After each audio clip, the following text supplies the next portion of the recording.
I see that one fits perfect in there. Just checking we're on. I don't think you can cut out the light proper, you know.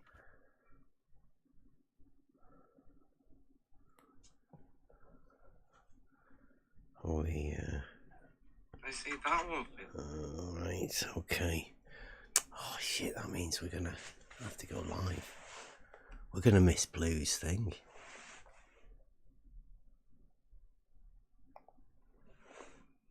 That'll be a shame.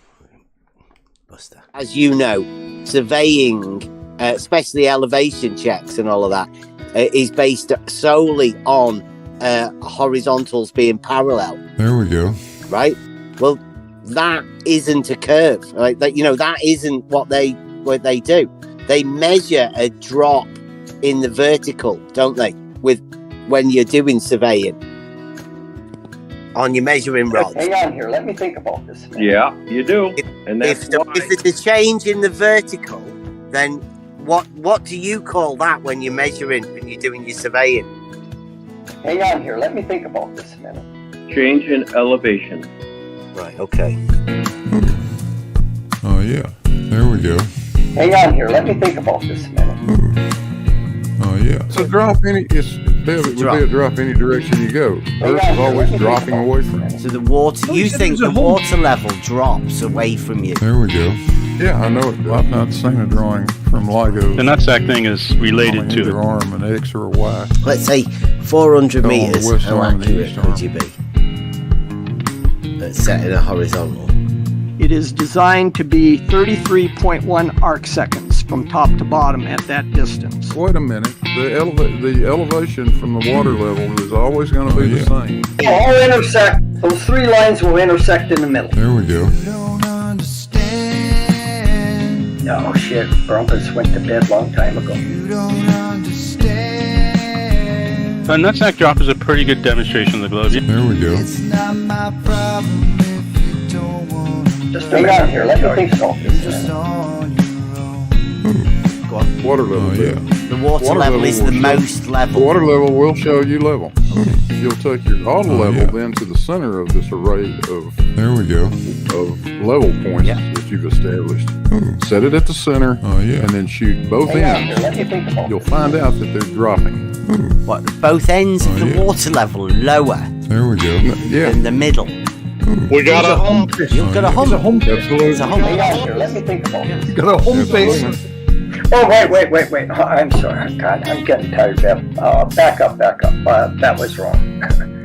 That was something else I was thinking about. 33.1 arc seconds. 1 arc second, which at 400 meters would be in a vertical height of 12.6 millimeters.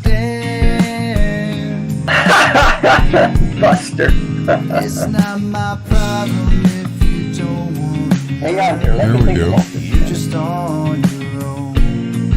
What do you call a change in vertical in surveying? Hang on here, let me think about this. You know, like if there's a vertical distance change, what's that called? Hang on here, let me think about this. It's elevation and it's so that's- measured so from you've sea just level. said. Oh, yeah. Yeah, you've just said that the And all water of them? level changes in elevation There we go. from the point you're the water at. level does. Yes, the water level will. Absolutely. Oh, yeah. So it's wait, not wait. establishing a level. Wait a Wait a Hold minute. on I think a you might have second. got. Whoa. Yeah. Hold on. Go on. There we go. Hold on. Take a mulligan on that one. Let's try again. Over.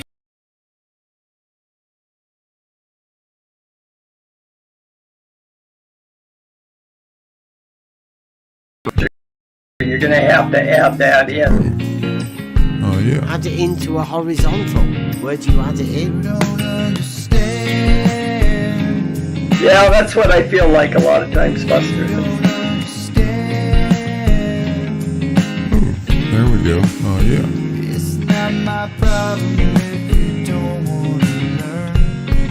Yeah, you've just said that the And all of water them? level changes in Hang on, let me elevation think about from the point The you're water at. level does. Yes, the water level will. Absolutely. No reason, no logic, no wisdom, no worries. Yes, the water level will. Absolutely. You're just on your own. There we go. Oh, No yeah. reason, no logic, no answer. think about this a minute. You're just on your own. Just so that, you don't lose me here. Let's say we have A, NA, and NB on your water level. Where are you going to put your water level? What? I'm not putting the auto level anywhere. Now those. For what? Okay, wait. Back up. Back up. No. Wait. Back up. No.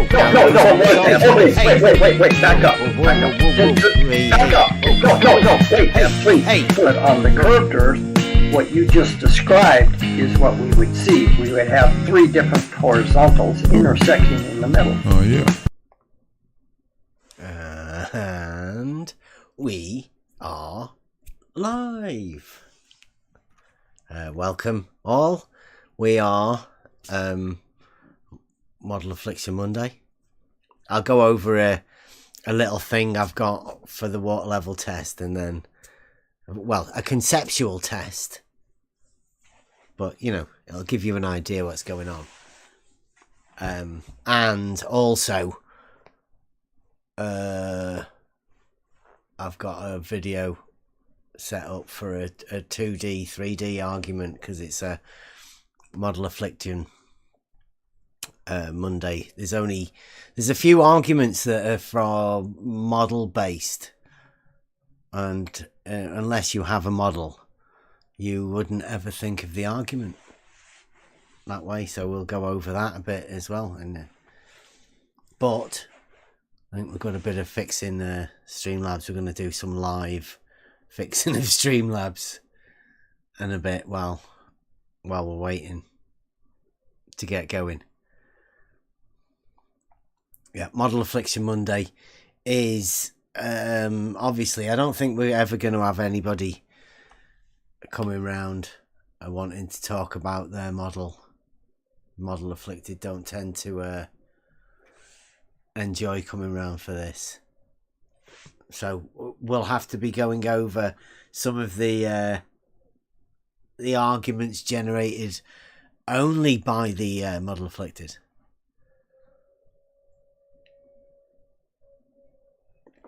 I have a low mic. Let me just check that. Sounds fine on YouTube for me. Does it? Oh, gadget.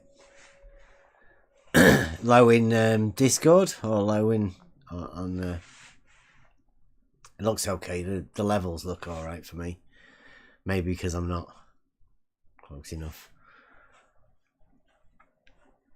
Yeah, everybody, we hope you're not missing the special that's going on over there in the globe science community. You go and watch a man talk about other men. Yeah, cheers, Mike. Yeah, so the idea, I think, of this Model Affliction Monday, of what we're going over, is because we're developing, or we seem to have developed, this logic Trivium sort of path of generating, let's say, an argument. I suppose it is an argument, generating a discussion, or being able to use the words. And just at the minute we're doing Trivium, which is going back to the basics, and we're going, in order for us to understand that, the basics of the Trivium, we've gone back to the organon, which is an early work by Aristotle, which sort of goes into the learning the understanding of words. And that's where we're sort of at the minute. That's going to be coming a bit later on this week. So if anybody wants to come and get involved with that, it's a new way of thinking about things. And when you hear about it, you think it's about... You wonder why you've never been taught it. You wonder why certain things aren't talked about. And then when you come into this and explain, I have to, start talking to people about things that just don't seem to make any sense. You have to find a way to cut through that to make sense of it all.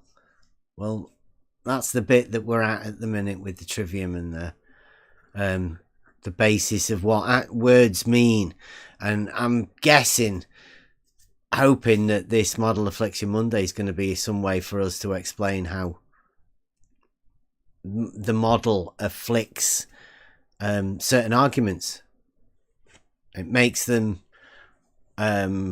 really strange and only based within this particular arena. These arguments that we've generated, that that have come around, wouldn't exist anywhere else. And if you do happen to take them to quote unquote normal people out there, they sound so bizarre. It's pretty obvious that most of the arguments are generated just around this arena. Hopefully we'll try and take you through a few of those, because they do seem bizarre if you look at them from a perspective of out of this arena. Are you ready, DP, or you loaded it up yet? No, I've just started streaming the live stream on Twitch. So all right. Using Streamlabs. So you're not going to do it live then now? Well, we can do if you want. I can stop the stream. Oh, you can keep doing the stream, can't you? I've got no idea. Yeah, should be able to just let everybody know how we do Streamlabs. How easy that is. Your Twitch stream is running fine, by the way. Can you check it again now? Because I've just changed the screen. So DP is running this live on Twitch for everybody. Anybody want to have a quick look over there? Is it Next Level live? we are you _ next level. There you go.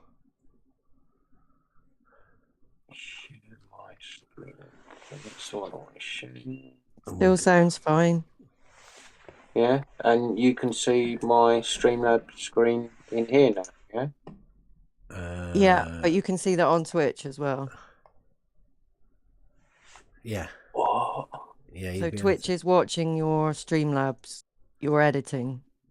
So if I drag that across to here and then change my streaming screen. Do press that one on the left hand side as well. The one that's got two screens on it, so you're not actually adjusting the screen. Oh, they can also hear us in the Discord. Yeah, because he's streaming us live here now. It's a stream in a stream. Right, so that's the one, and that's the one we want to see, yeah? Double echo. No, you wanted your other one, the one we were watching. I'm now looking at your Discord. You got me confused. Easily done. Oh, there we go. Oh. There we go, what? Oh, now there's music back on. Oh, it's because I'm running my Twitch feed a little bit behind the live. What am I? I've got a double. It sounds really weird here. I don't know what's going on. Fine.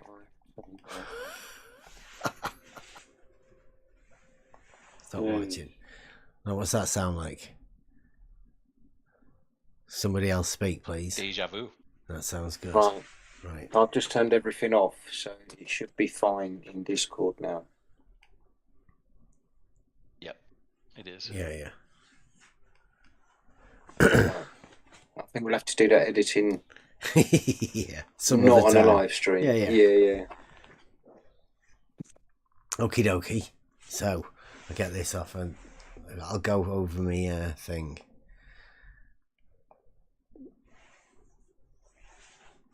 Transition, no live now. And right, so the idea of this now, what I'm going to go over is conceptual water level test, but with 1 water level, 3 water levels.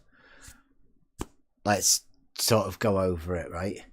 So transition, you guys, video.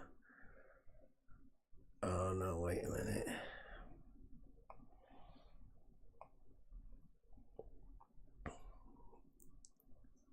Actual webcam. Right, how's that for you guys? Can you see that in Discord? We're going on the whiteboard. Conceptual water level test. How's that? Look, everyone see that? Sound level's good in the YouTube. Hello? Can anyone see that? Can nobody hear me? Can't in Discord, yeah. I can't see that. In my video? Yeah.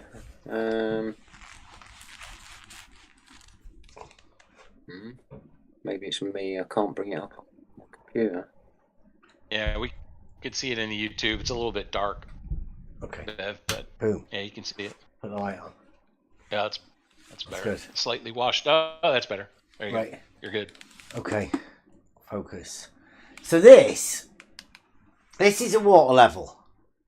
Water level and a water level here. Now, it is just one tube that goes from there to there, right? So what we've got here is 3 of those. 1, 2, 3. Now, each of these 3 water levels would establish what we say a horizontal. I just say they'd be on the same one. But everybody would say and agree that if you have a water level, as is we have here, from here to here, that's level. Then if we have a plumb bob, then the plumb bob as it hangs in between them would be vertical and horizontal, perpendicular. So if we've got 3 of them,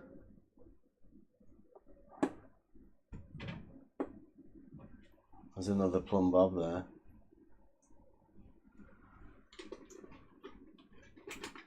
And another plumb bob there. So were we to do this in reality, everywhere you took that water level, you could hang a plumb bob in the centre of it. That would be level. That would be vertical, plumb, and they would be both perpendicular always.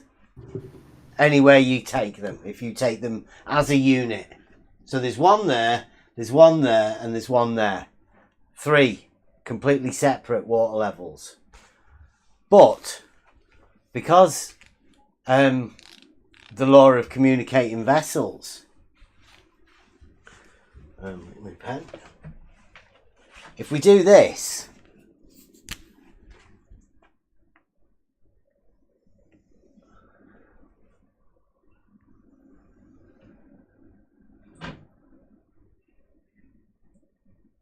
and connect all of them up, then the question becomes, would they all still be perpendicular to these plumb bobs? Or would something happen to them? Would this one up here move up here? And would this one start tilting like that? And would this one tilt like that? What would happen? Big question mark.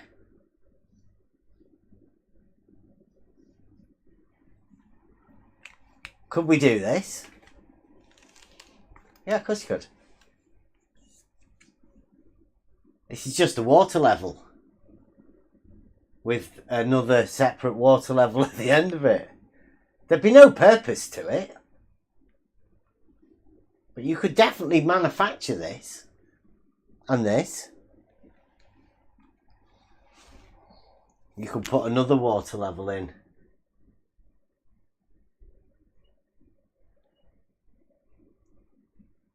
Like for when Blue is talking about his one.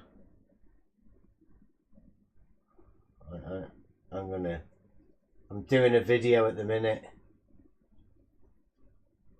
where somebody came round talking about that.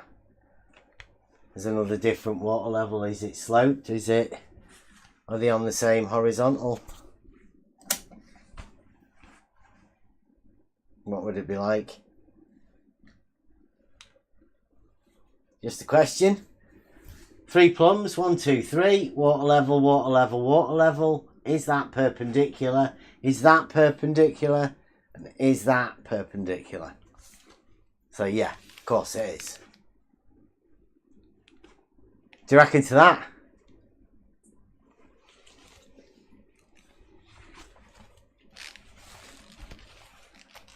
Water levels and plumb bobs. Basic tools.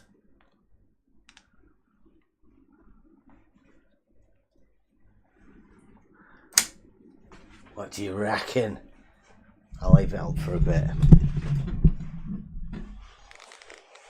Common sense, I reckon. Rumpus gave us that idea. At the end of each of the water levels that we do, if we split it and have 2 ends like that, then you could effectively hang a plumb bob in the middle of it. One would be level, and the other one would be plumb. It'd be perpendicular, and all horizontals are parallel, so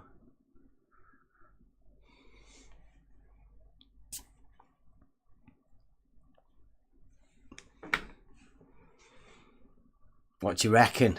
I reckon that's a good enough one to think about, at least, isn't it? I mean, that's a conceptual test.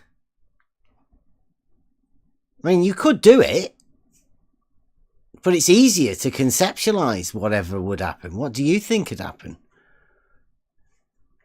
Exactly what you've got on the board there.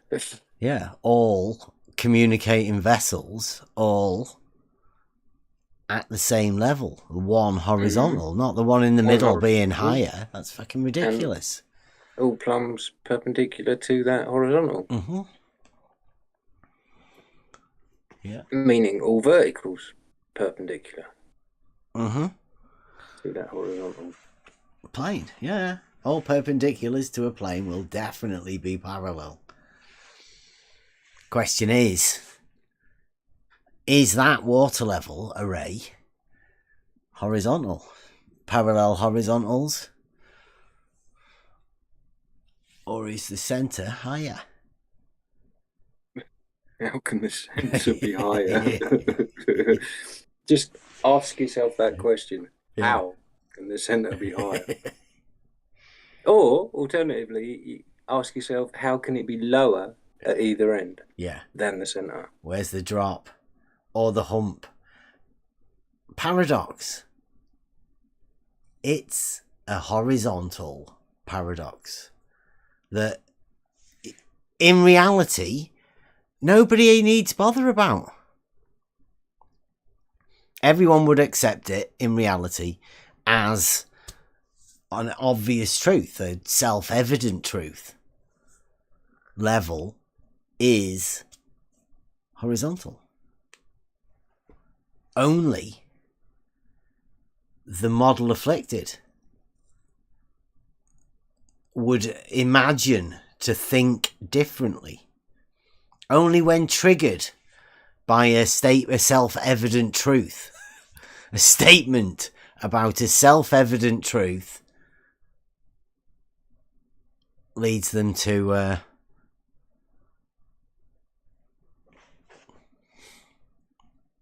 what? Just argue about nothing. Like, there's 3 plums there. I mean, they are wobbling about a little bit, but the statement would have to be made that they cannot be parallel.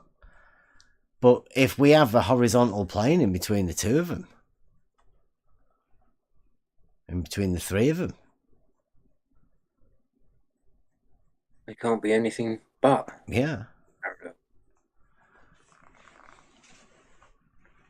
Yeah, you can't pick one particular vertical to say that is the true vertical. It doesn't work.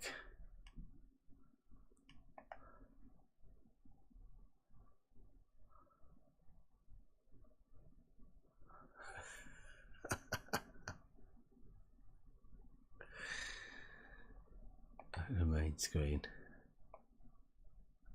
So yeah, it's just a quick one to think about. I like this one, dinosaur.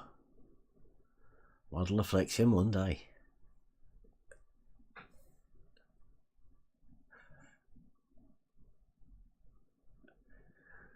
Possibly featuring show ponies explaining how the model afflicts certain arguments. Leave your model at the door. Love it.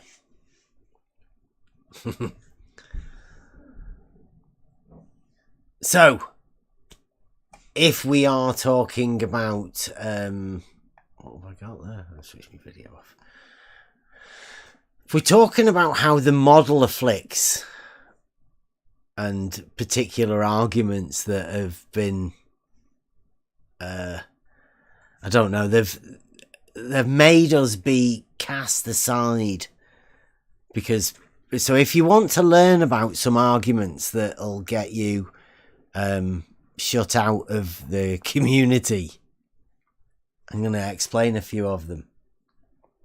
Obviously the water level is obvious.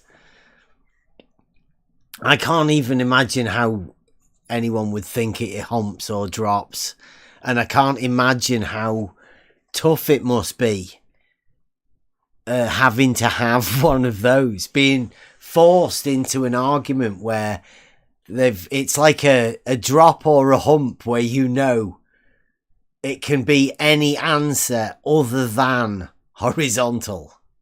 You know that the reality statement, the only one that makes any sense, is the one that they cannot say once you know model affliction. And it's so easy to trigger it. Most of the people will be we will need to be sending them to we need a globe science sponsor. Seems to be one stepping up. Seems to be quite popular. So obviously there's Discord servers. If you would like to come and talk to somebody, if you ever get so triggered that you need a model reinforcing, then there are Discord servers for you to go to. We can advise people on how to get your model reaffirmed to us, so don't worry about it. But like it says, leave your model at the door and we'll try and look at this stuff objectively, because on the theme of what we're doing at the minute is to go through the identity. Saragaki brought us the law of identity quite a bit ago, and that's been building up now, and it's become more apparent as we've gone into the Trivium and back to earlier works, that the identity of things is the identifier of how you talk about things, and how you can describe the object that it is that you are talking about, and how that works, and how that is brought into light by certain arguments. Now, within this arena, there are a lot of people that are very triggered by flat earth, just the word flat. Straight lines seem to upset people. Statements of self-evident truth, particularly geometrical arguments. Now,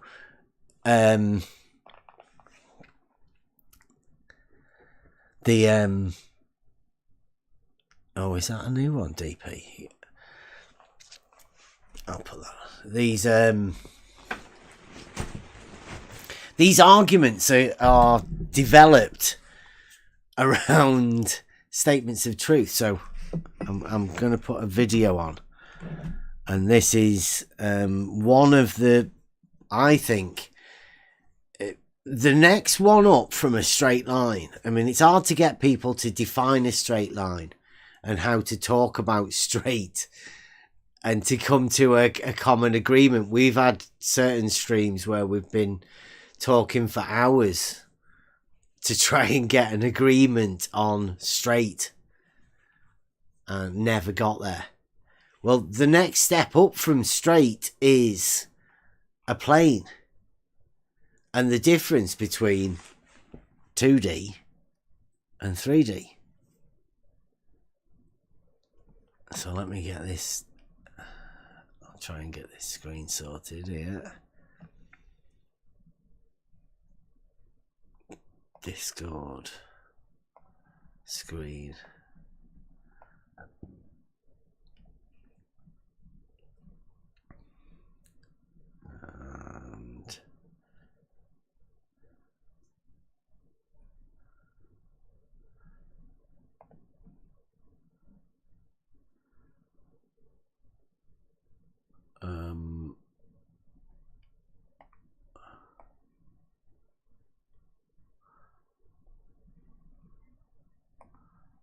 yeah, that's it. Right.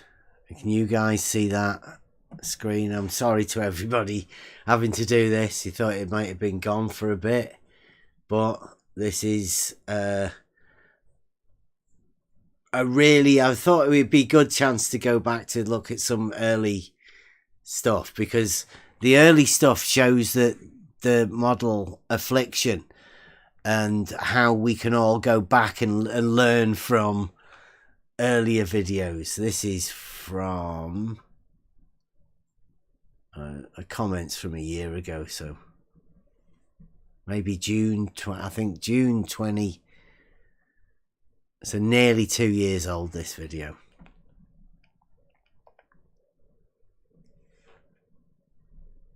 Here we go. I'll send you a link, Brenda. It'd be great if you'd watch it, because it might help you understand how we see gravity. Because obviously you've got your view on gravity. You don't believe in gravity. For me personally, gravity is nonsense. It doesn't exist. I agree.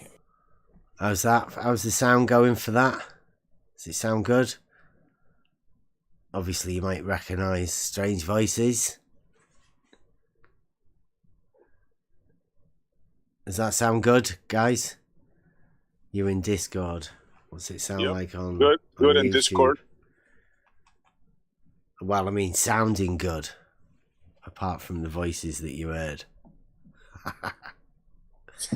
Oh, that part, yeah. That's a different part, yeah.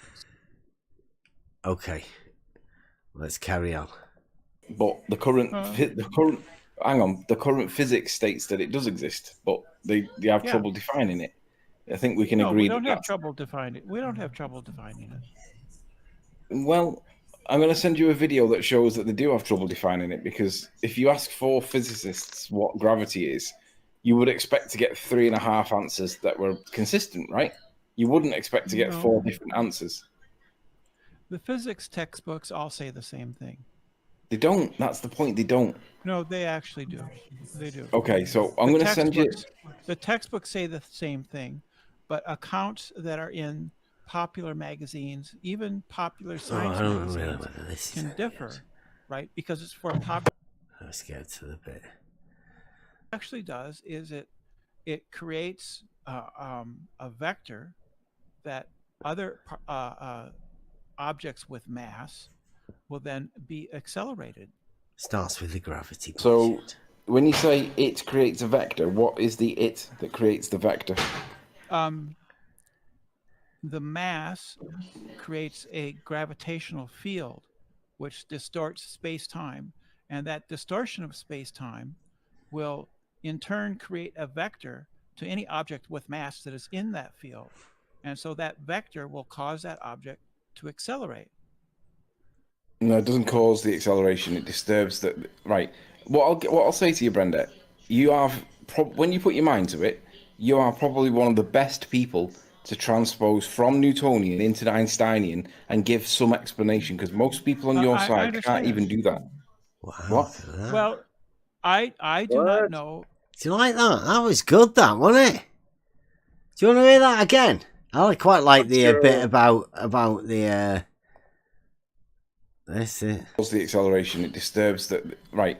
What I'll say to you, Brenda, you have when you put your mind to it, you are probably one of the best people to transpose from Newtonian into Einsteinian and give some explanation, because most people on your side can't even do that.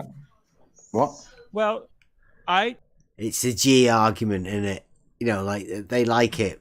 They can pat it backwards and forwards. I think that's what we're about. I do not know the math and the physics and the chemistry as well as people, other people. Many of them are engineers. They know the math very well. But yes, I do think I have an ability to put things in a way that it helps to explain things. And I can do that in other areas too. So I don't always have expertise, but I have, I guess, an ability to translate things. So I'll take that as a compliment. Thank you. Brenda, can I ask you a question? You talk about... Right. I don't know whether you see this. We have playing cards. And that's the big gravity chungus card. That we had for Sleeping Warrior for the gravity. It says, feel the chungus drain your force power. Physics, huh? 2 years ago. Space-time be physics? Was it physics? Well, hang on, I was just space-time. Hang on, don't answer that just yet. I was just going to get to that.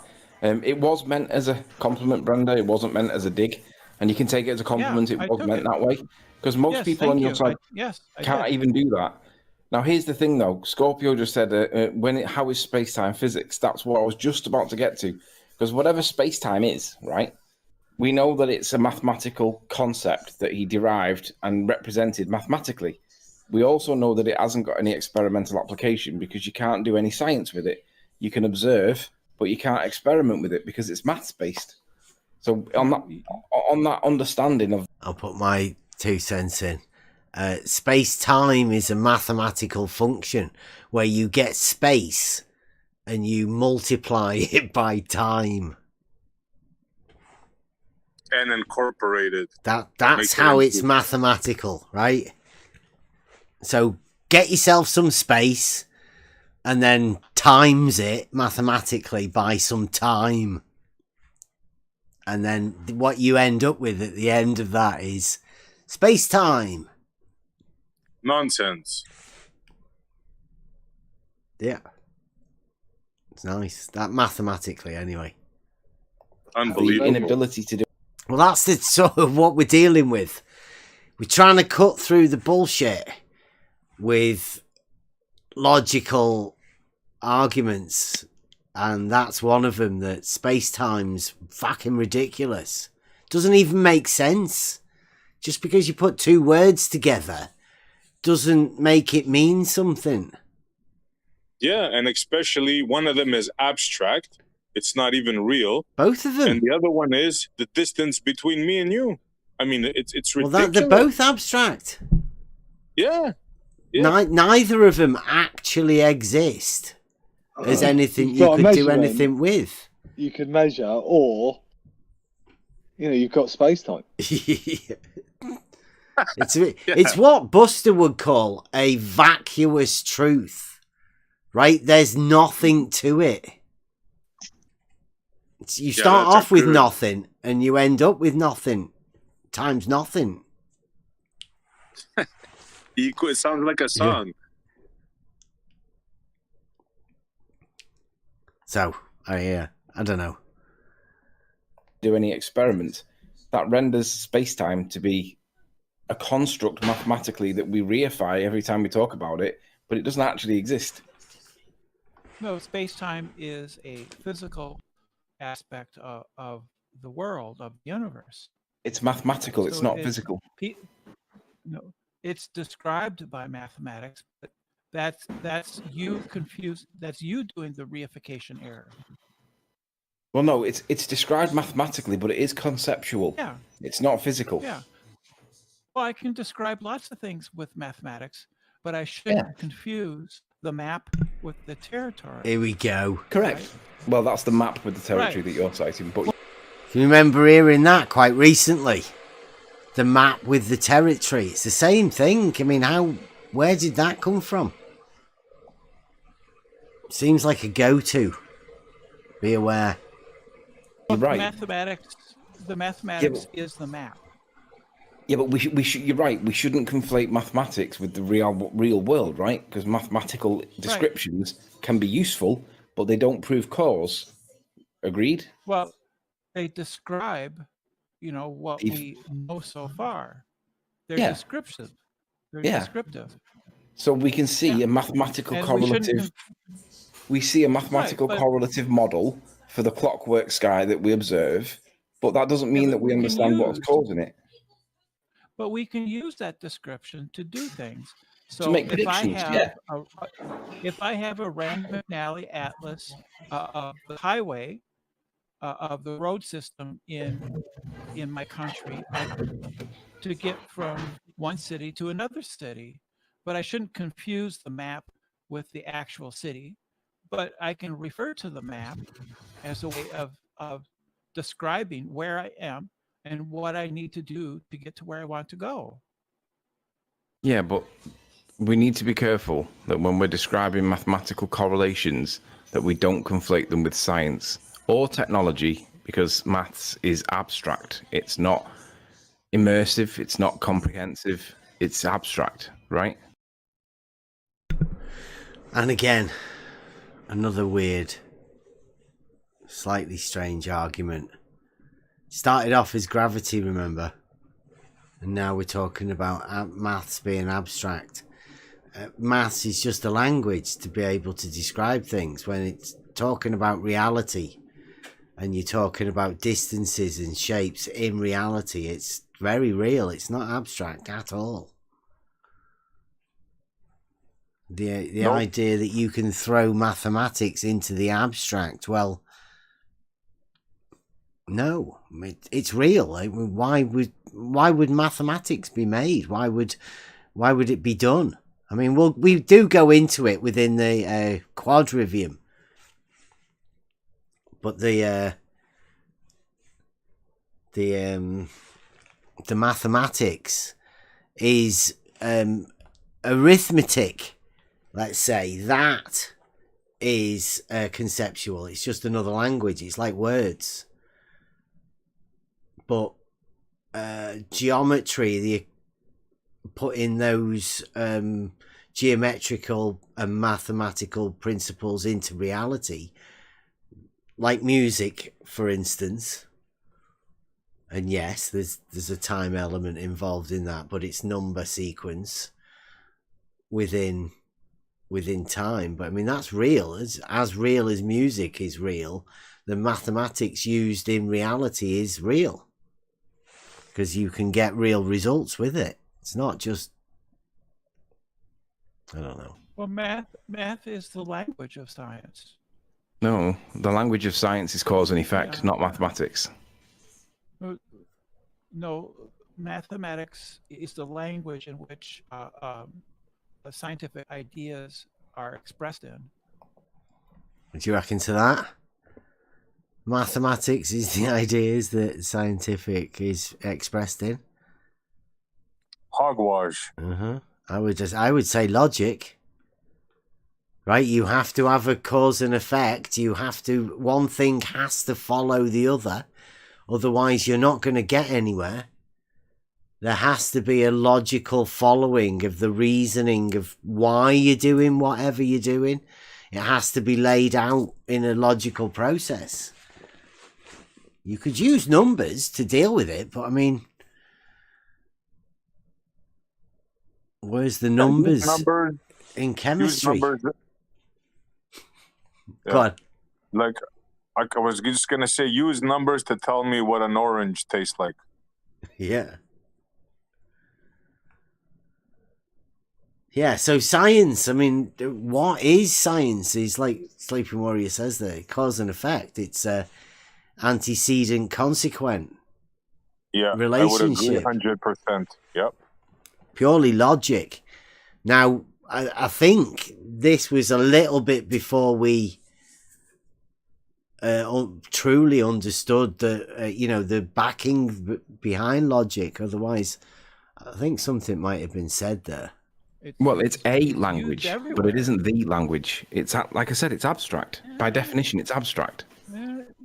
People who don't speak English can read quite a lot of like physics papers, and there won't be very much that they'll miss because almost all of it's going to be in terms of mathematics and formulas. Yeah, but Fight the Flat Earth. Fight the Flat Earth has a conversation with George Musa, and somehow at the end of it, he thinks that George Musa agreed with him, despite expressly stating twice that he didn't agree with him. But because he said it in a polite and professional way, he totally misinterpreted the sign. No, he agreed with them that you can talk about it in a way that talks about forces, as long as you understand that these aren't real forces, that there's an underlying reason for that, for what we see. That wasn't what he said. Really what he said was, Brenda, his words were, gravity's not really a force, but you can think of it as a force. Now, if you want to think of it as a force, that's your prerogative. The problem arises when you tell people that that it is a force, when you know that it's not. Well, the highway Interstate 80 isn't actually a blue line, but I can think of it as a blue line on the map, so I can get from city A to city B. And it will get me there because there's a correspondence. So there's a correspondence between the math and the science and the reality. They correspond with each other. There's a correspondence between the marks on my map and the roads and the places. The friends is going on the map run again. I'd like to have a shout out to Fight the Flat Earth for doing this, because once again, this is one of those things where I wouldn't say a troll, but comments from the chat that make the Globers ask questions of people, because most people would never be able to talk to somebody like George Musa. Most people would never be able to get to talk to somebody like PhD Tony. You know, such a high level of class of individual, you know, with such qualifications as a PhD. Or George Musa, who writes for a magazine or something. I mean, I don't know. But they wouldn't discuss things with common folk like us. Well, no, but because of the arguments that Sleeping Warrior was putting out about things that certain people had said and whatnot, the Fight the Flat Earth had to ask this question. And when he did ask this question, then it's genius. Genius. So, because of Sleeping Warrior, I think he'd said that there was a contradiction between Newton and Einstein or whatever. And then, obviously, the Flat Earth debate as well at that time with it's a force, but it's not a force. Well, this is a result of that, where George Musa, with nothing else to say, he has to end up saying it's not a force because it's not. But you can think of it as well, a force. It's because Fight the Flat Earth so wanted him to say it's a force, right? Like, I caught that screenshot with him, and you can see, if you go back and watch that video where George Musa's doing that, you can see the moment. If you turn the sound off, watch Fight the Flat Earth's face, you can literally watch to see when George Musa's not saying favourable things, because they can't. But there are certain things that the well-to-do and the well-known people, that's why they don't come and talk to us, because they would have to say these things. Now, George Musa knew that he couldn't say gravity's a force because it isn't. But he had to appease Fight the Flat Earth. Yeah, and this is where I gotta tip my hat to Sleeping Warrior and Nathan and the boys. This is what it's all about. This is beautiful. Yeah. This is what we're all about here, is bringing this sort of stuff out into the open. Now, the beauty of it was that Fight the Flat Earth had to get George Musa to say something that would appease him, because he's in an argument with Sleeping Warrior. Sleeping Warriors said it's not a force. Even science says it's not a force. And Fight the Flat Earth has to have it as a fucking force, doesn't he? He has to. Because their argument based all around it. Brenda's the same.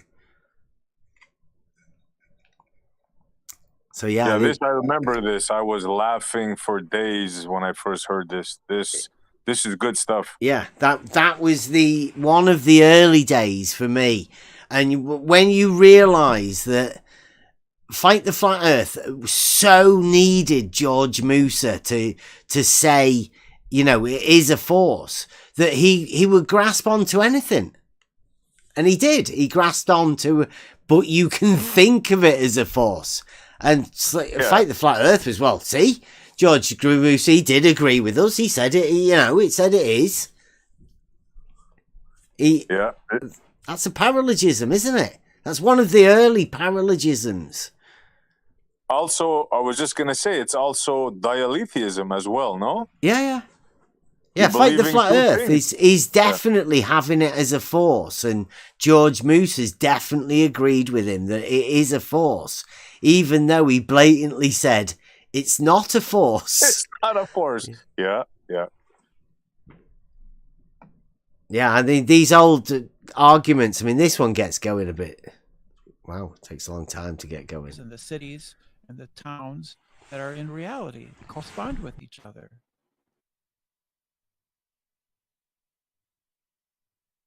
Sorry, I was on mute. Sure, but when it uses the language of mathematics, you have to understand that it's abstract. It might be descriptive, but it's not causative. And when we're talking in science, I agree. I don't disagree with you about that. It is abstract. Okay, that's so why it's so powerful. That's why math is powerful, right? Because I don't have to. Brenda and Sleeping Warrior just agreed. That's not good, is it? In a bushel of wheat, I can just count it as one bushel of wheat, and then I can add those. And agreeing with Brenda, that's a bad sign. I can get 10,000 bushels of wheat, and I can subtract 1,000 bushels, 1,000 bushels. I can know what I have. I'm going to step back because I've just got breakfast, so give me 10 minutes. Somebody else can take over. Bev or whatever. Yeah, Brenda, you want a debate? Is that what you wanted?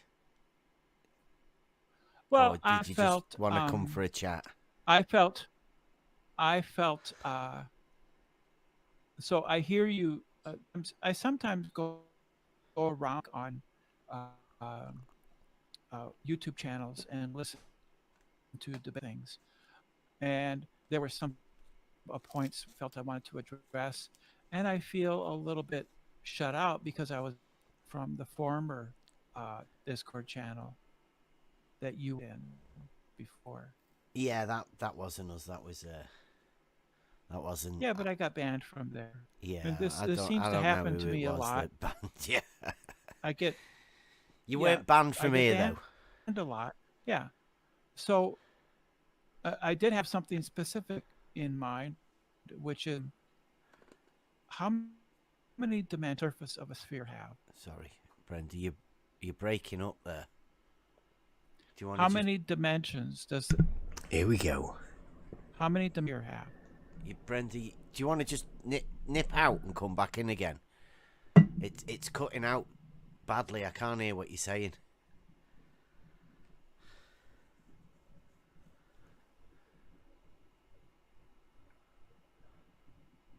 Hello? Always bad sound. It's weird. It's going on. Yeah, that's still pretty bad. That in and out. Yeah, she was sounding shit. I couldn't make out anything she was saying.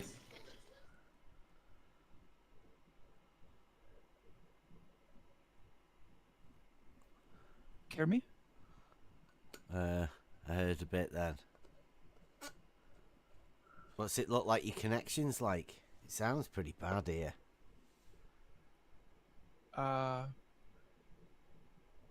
Anthony didn't seem to have any trouble. No, you're right, but for some reason you do sound shocking at the minute. Do you want to just ask your question again and see if it comes through? So my question was, that my system is downloading an update, for instance. My question, because it is Tuesday.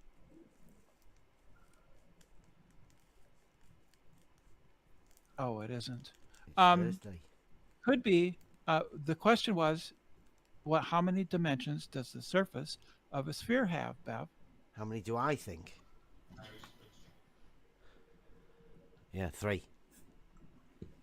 Yeah, there is an objective reality here, Brenda. It's not an opinion, is it? That's incorrect. That's wrong. What do you mean it's incorrect? Right, so Brenda's asked me, how many dimensions does a sphere have? And I say 3. Sphere, everybody knows what a sphere is. It's a ball. This is, to me, I think I've made this argument come about.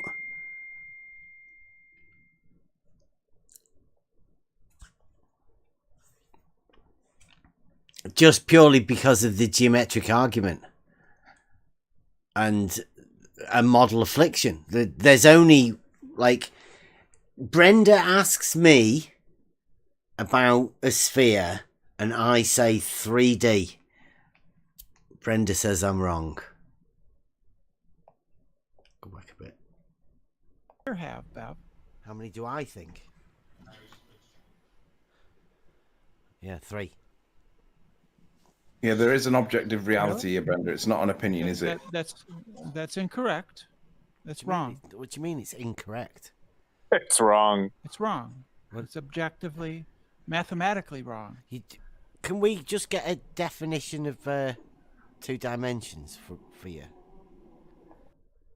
Like, see there, Brenda says it's mathematically wrong. Well, a sphere exists in book 11, Euclidean geometry, which is the solid geometry part of it, and the definitions start in that. The length, breadth, and thickness is 3 dimensions. That's where a sphere exists, in solid geometry. It's, yeah, mathematically, it has 3 dimensions too. Right. Do you know what a dimension is? Yes. So how many dimensions does a line have? Geometrically.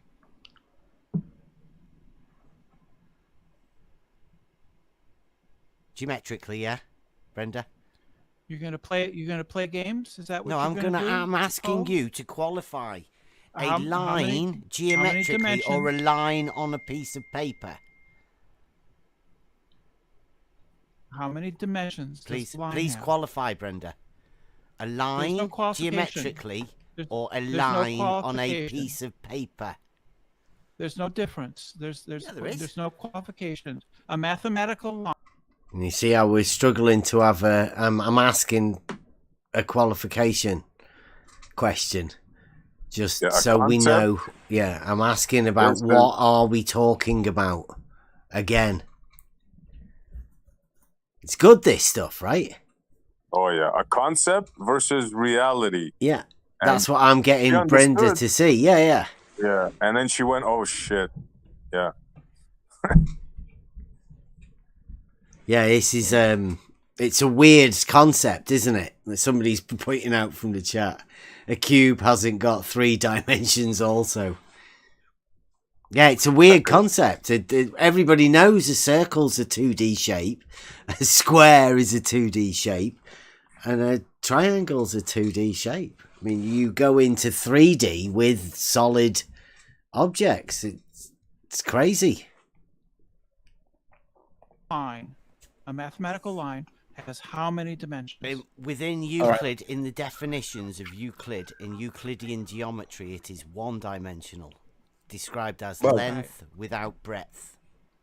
Yeah, but that length could be on the y-axis as well. It would have to be horizontal to be one dimension. If it was on the y-axis as well, there's one dimension, Tony. Doesn't exist. I know, but it doesn't matter. It doesn't matter what axis it's on. It has one dimension. It does matter what axis is on, because that's where we get 3 dimensions from, X, Y, and Z. No. It is just one of the dimensions, Tony. That's it. So that's length, right, Brenda? Right. And the reason is because we can specify any point on a line with one number, one dimension, right? Oh, see, I don't know what this is about. Again, it goes from we can specify any point on that line with one dimension. I think this is a misunderstanding of what a dimension is. Whereas I would say Euclidean geometry tells you that a line is 1D. It's conceptual. You cannot, it can't be realized 1D, as can not 2D. 2D has no thickness or no depth or whatever you want to call it. There's no third dimension to it. It doesn't exist until there are 3 dimensions. And since what we're dealing with here, as we're trying to deal with, is reality, we should talk about things honestly and be able to state exactly what it is we're talking about. No, a point is 0 dimensions, Brenda. Points have 0 dimensions. Is that without any parts? Points have 0 dimension, correct. But we can specify a point on a line with one number, right? I don't know. Like a line. What's that mean? You can put a point on a line with one number. She's drawing a graph. Not got a clue. Yeah. Yeah. I guess.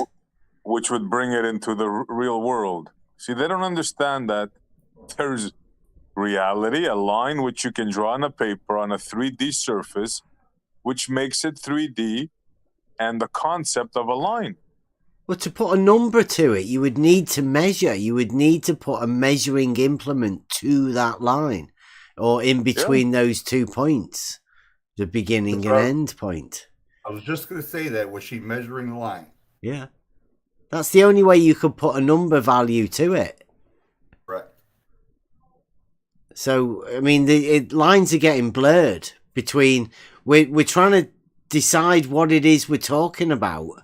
And if you're talking about 1D, then talk honestly about it. Don't say that you can measure it. It's the line being 1D is the conceptual part in between the 2 points. It tells me that that there's a group of people that looks to mathematics or numbers as a safe space, because that's right where she went to. Yeah, is a number, because it's safe. It's like a warm blanket. Give me a number. Give me mathematics, because that's where their religion is, isn't it? Mathematics. Yeah, you're talking about geometry, and when you understand geometry, there purposely is no number. There's no number value to it because it's not needed. That's the realization of it in reality. That is the number part. The actual geometry is all based on pure logic and, you know, reality and practicable stuff in reality. But yeah, Brenda puts a number to it, which signifies it must be able to be measured. What do you think it takes? Do you think it takes What do you mean you can specify a point on a line with one number? You can specify a point on a line with a letter as well, can't you? If you mark it with a letter. The letter would also. Yeah, the letter would also be. The letter would also. The letter would also be, you know, a dimension, wouldn't it? The letter would be an identifier for either the point. Yeah. Or the line. Yes, that's dimension. All it would be, Brenda. That's all. Dimension. Yeah. You do realize in geometry there's no numbers involved, right? So we can assign numbers to a line. Who? And we can Euclid didn't define any numbers, did he? But we can do that. Well, no, yeah, but in geometry, if that's what we're talking about with lines. Yeah, this is third grade geometry, right? So this is. Well, you don't need numbers then, Brenda. You're trying to talk about dimensions, right? That's not true. We can specify. We can assign numbers to a line, and use those. Those are the dimensions, right? So we can specify a point on a line using numbers or letters, any symbols. I think that's the argument. That's where we've come to now, is the argument is you can put a point on a line and give it a number. I don't know what sort of an argument it is. I don't know why we've ended up there. It just doesn't seem to make any sense. But she asked me about 2D, 3D, a surface of a sphere, and now we're talking about a line, giving it a number value. Isn't that meaningless unless you're measuring something to place it on that line? I mean, just putting a number on a line, what does that mean? Absolutely nothing. Yeah. It's like having lines on a piece of paper. To me, it goes back. Go ahead. I'm sorry, Kevin. Yeah. No, I'm sorry, John. To me, it goes back to the language, right? It seems to me that she was struggling with the definition of dimension. Yeah. It's almost like somebody would have asked her, what are the dimensions of that dresser right there, or that cabinet right there? Well, you would pull out your measuring device and measure the quote unquote dimensions. Well, what are the dimensions? Length, width, height, 3D, because it's a 3D object. Kevin, can I right? make a But if you have yes. Use the word predicate in your explanation as often as possible. No, we will not go there right now, John. We will not go there right now, John. That's for Wednesday.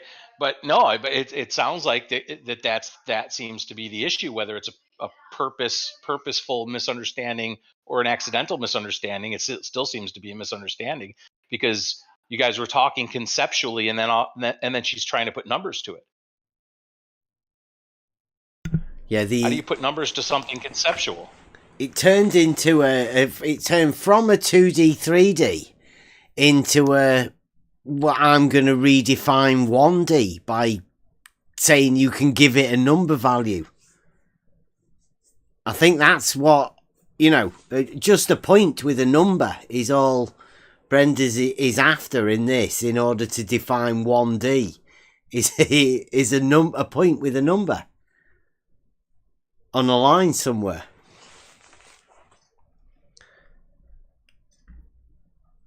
I think. Let's see how far it goes, because this is one of the best arguments, I think. Right? Yeah, you can call it Bob if you want. You can do anything you want. Yeah, that's what children do. Yeah. We teach them geometry in elementary school. You teach them geometry. Fairly simple. Well, we do. Humans, we people. Oh. But not you specifically. Yeah. So Brenda, but not you specifically. Can I get a clarifier on that, please? Because I do actually. I remember this bit. Listen to this.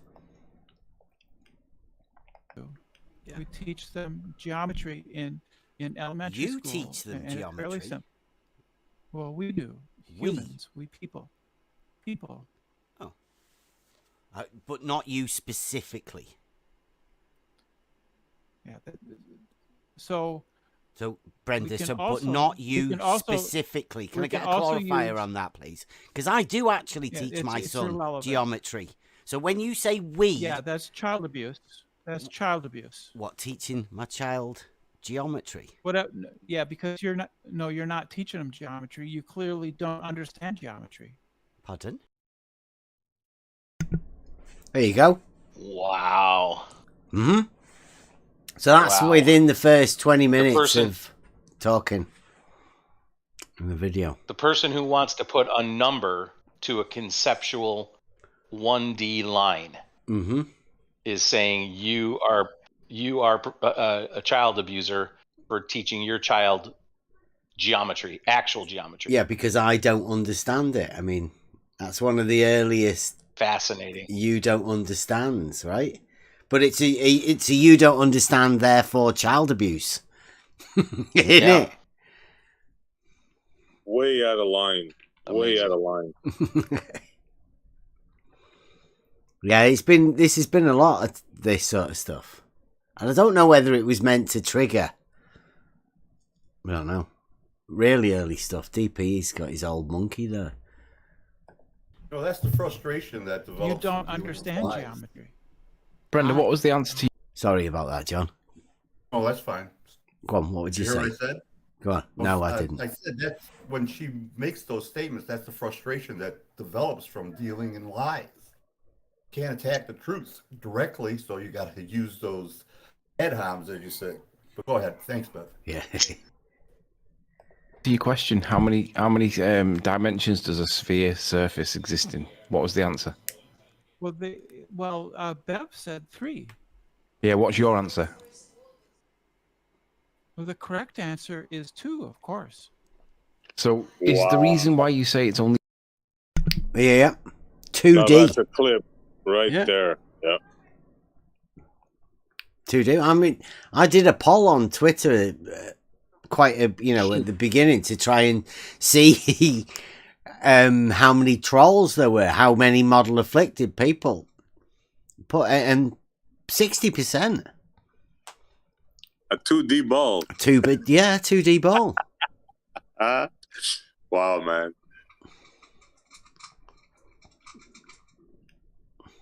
Only 2. Like you say, is that makes reason them flat because we earthers? see...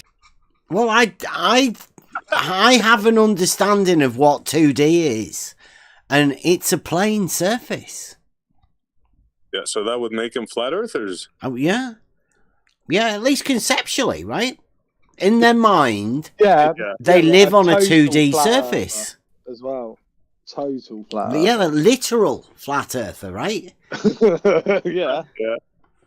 Because they do actually think, if they can conceptualize the surface of a sphere as 2D, then every surface is 2D. So therefore, they are the ones that live on, because I know 2D is a plane. Remembering every point is a horizontal to them. Isn't that right? So- Yeah. Sorry, spot on. It would be a plane, wouldn't it? Yeah. Oh, yeah, definitely. And they are I guess they are the original flat earthers. Well, model afflicted, right? Like, it comes in all shapes, and their model affliction has led them to be model afflicted, right? And whatever model that may be. Comes in shapes and sizes, but they don't understand scale. Yeah. Or dimensions, apparently. That was brilliant when they used to say that. They don't understand scale. And then we asked a couple of people, they knew what scale was, and they didn't. Nobody's got a clue, yeah. If anybody ever says you don't understand it, you can guarantee they're projecting whatever it is. Because if you did understand it, you'd help people try and understand it. You would have the knowing part of it, and you would try and impart that knowledge on other people. You wouldn't tell them that they don't understand it. You'd come from the side of knowledge and try and express it to them. This whole idea of what we're doing and talking to people, hopefully it should get you to realize that the uselessness of talking to people that act like this. There's no constructive... Go on. I was going to say, so when they say you don't understand, it's really them saying that I don't have a good grasp of the concept to explain it to you. Basically. I don't understand. Yeah. Can you explain to me so I may understand? Hopefully. Right. Yeah. Well, I think the paralogisms come into it. That they tell you don't understand because they don't want you to actually understand it. Because if you were to understand it, then they're the ones that don't. They don't know. Yeah, exactly. Nicely put. A reversal, let's say. A soft-versal. Well, a paralogism reversal. Yeah, things from our perspective pretty much flat. No, that's not So why. What's your justification for 2 dimensions for a sphere then? Because it takes only 2 numbers to specify any arbitrary point on the surface of a sphere. It doesn't. It just takes one. It's the radius, and all points are a distance away from that. I mean, that's how you make a circle, and it's how you extend a sphere into 3D. You just go everywhere with that radius about a point, and that's what a sphere is in all 3 dimensions. If you had a nail in a bit of ply, and you had a string, and you just kept that, move your hand at any position, that is, if it's taut, a radius. So it's the way I've sort of picture it. It's quite. Yeah, hopefully I'm gonna hopefully use that to explain how the water level test and the verticals and all of that work from the other tests. I'll get around to it. Hectic at the minute though. Yeah, we're talking way too much so sense here. Yeah. From a perspective of a grid line system on a sphere, you can get away with X and Y only if the grid, if it's wrapped around it. This is the formal mathematical definition of any two-dimensional surface, is that it takes 2 numbers or letters, they can be algebraic or numerical, to specify any point on the 2-dimensional surface. So what you do there is you get the grid system. So correct me if I'm wrong, Brenda. That's called geometry. Yeah, so correct me if I'm wrong. Right, Brenda's doing 2. She's got X and Y, and saying that's 2D. Well, that's a plane surface, surely. X and Y, like you see on maths graph paper. 2. It's not a surface of a sphere at all. You get a grid system, you overlay the grid system, and then wrap it around it so that there's no gaps. And then you put your grid system, and in any direction, you can get any position on it based on that, right? Well, you have a coordinate system, and it can be any kind of coordinate system you want because, of course, planes and lines and surfaces are continuous. So what kind of geometry would you describe that, where you get a grid system with curved lines and wrap it around a model? What kind of geometry is that? No, we're talking about two-dimensional surfaces.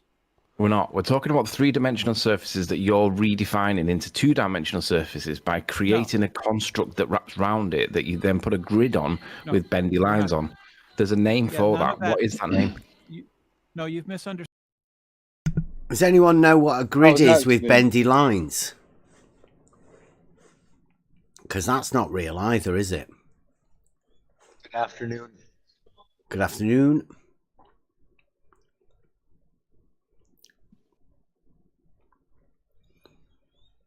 I've heard "you don't understand" said so many times this morning that I can't get the song stuck out of my head. That's the idea. We'll keep playing it so you can't get it out.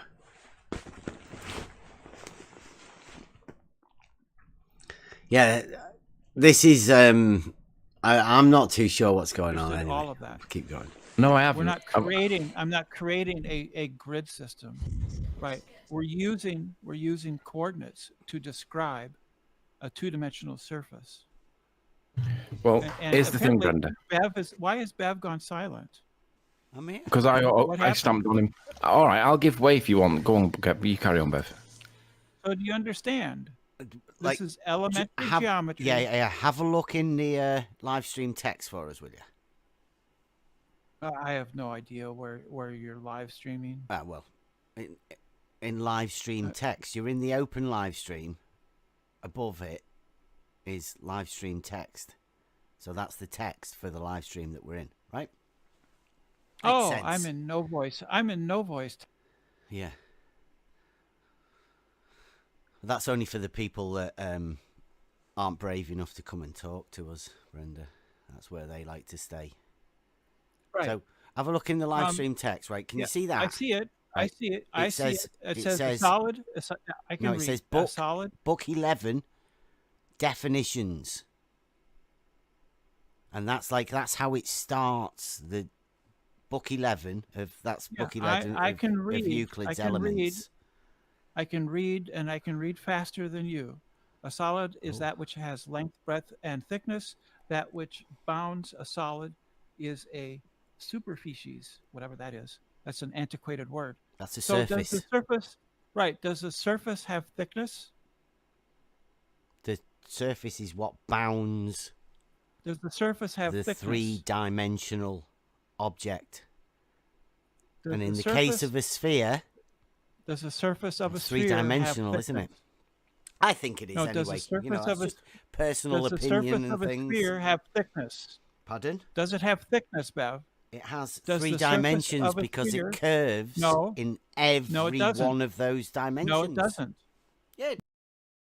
It's probably going to go into a yes, it does. No, it doesn't. Round and round in a 2D, 3D sort of thing. But I would say that a sphere is a three-dimensional thing because it gets defined a little bit later on in book 11. It doesn't appear until the solid geometry of book 11. A sphere is a three-dimensional object in reality, which is what we're talking about, right? We are talking actually about something in reality that has can be objectified, a real thing, not a conceptual thing that's in Brenda's mind. That's a 2D, because 2D doesn't exist.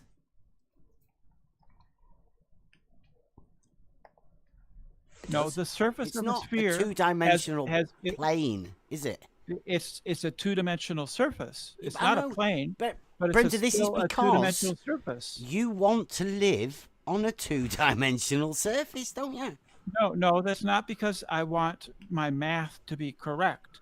And the surface of a sphere has no thickness, just like a plane has no thickness, right?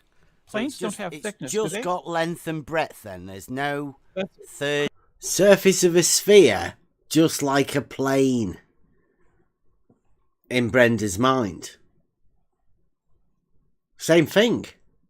2D. 2D. 2D. Yeah, that's diletheism, right? That definite.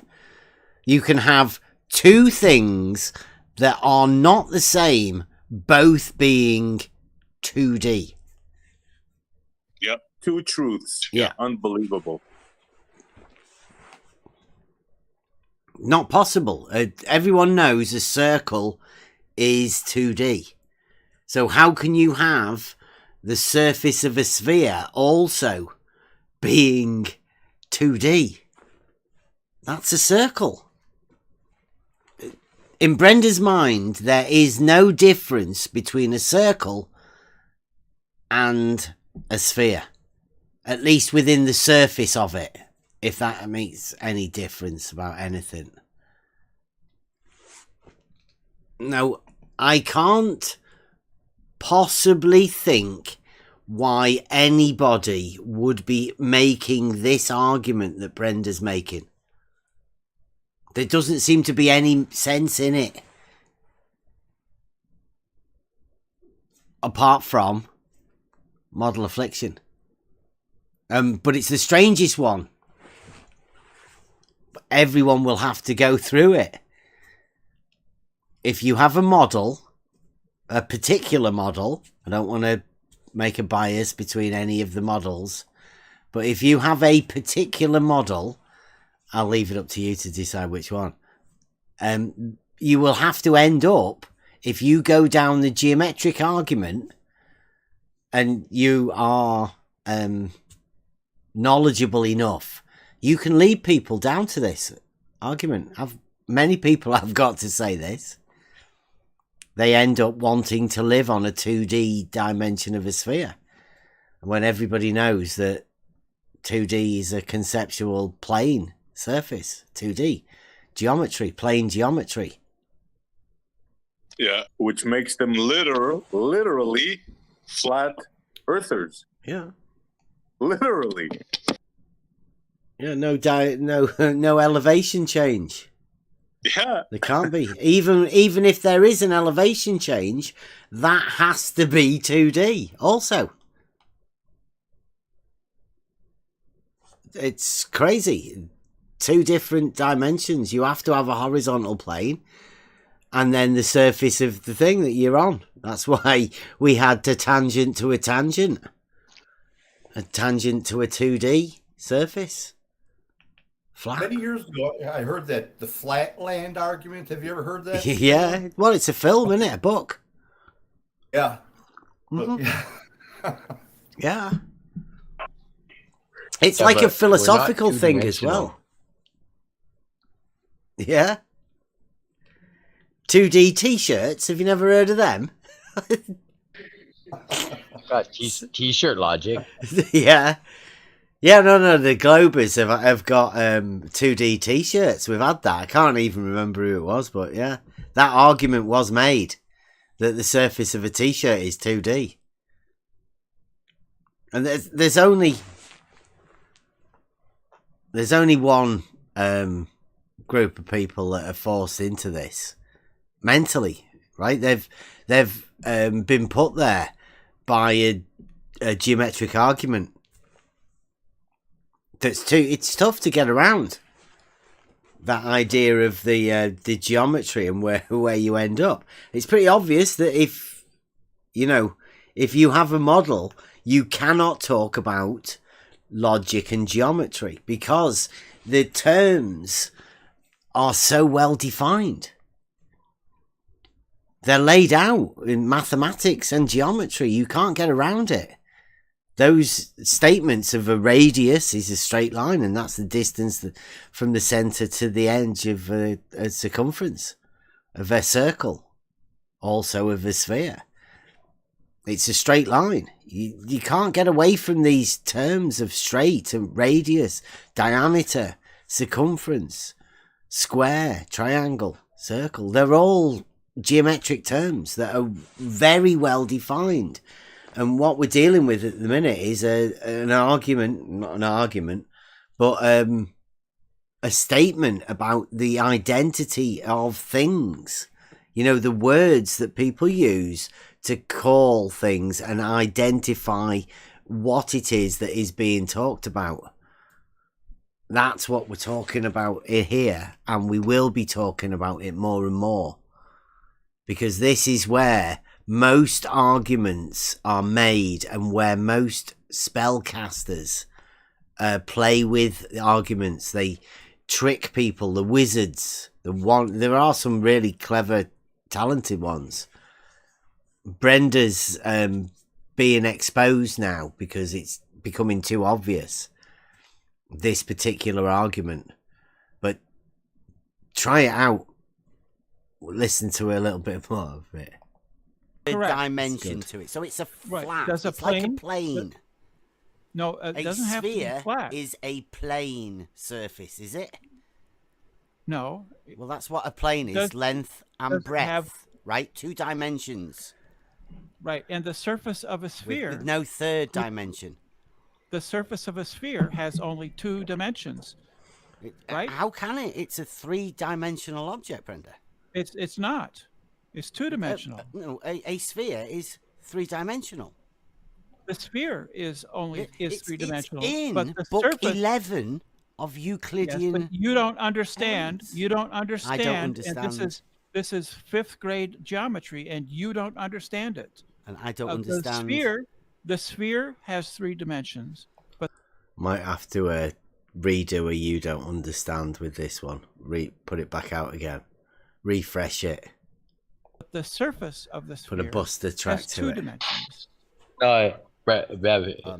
Remix. And the Brenda remix. Yeah. Well, this was before Buster, pre-Buster tune, so it deserves to, especially the you don't understand. I'll put it out again. I'll do another one. I'll do a mix at the beginning of it. Put it out again. You don't understand this. No, you don't understand. When you have a ball, geometry. Brenda, right, and you roll it, the ball rolls on the surface of the sphere. The ball. Yeah, well, that's what's surface touching. of the ball. And when you put it on a flat table, ball, right? Saying we're not talking about a ball, we're talking about the surface of the ball. Crazy it's arguments. Amazing. Yeah. How they can separate reality from fiction and hold these 2 truths in their minds at the same time. It fascinates me. Yeah. Yeah. And this is one of the basic concepts, because you start off with a point, line, plane, solid. It's a geometrical progression. Brenda wants the solid to be part of the plane. The 2D part. It's fantastic. It really is. The table is flat, 2-dimensional, and the ball rolls on it. Right. How many coordinates does it take to describe there's no coordinates, no numbers in geometry, Brenda?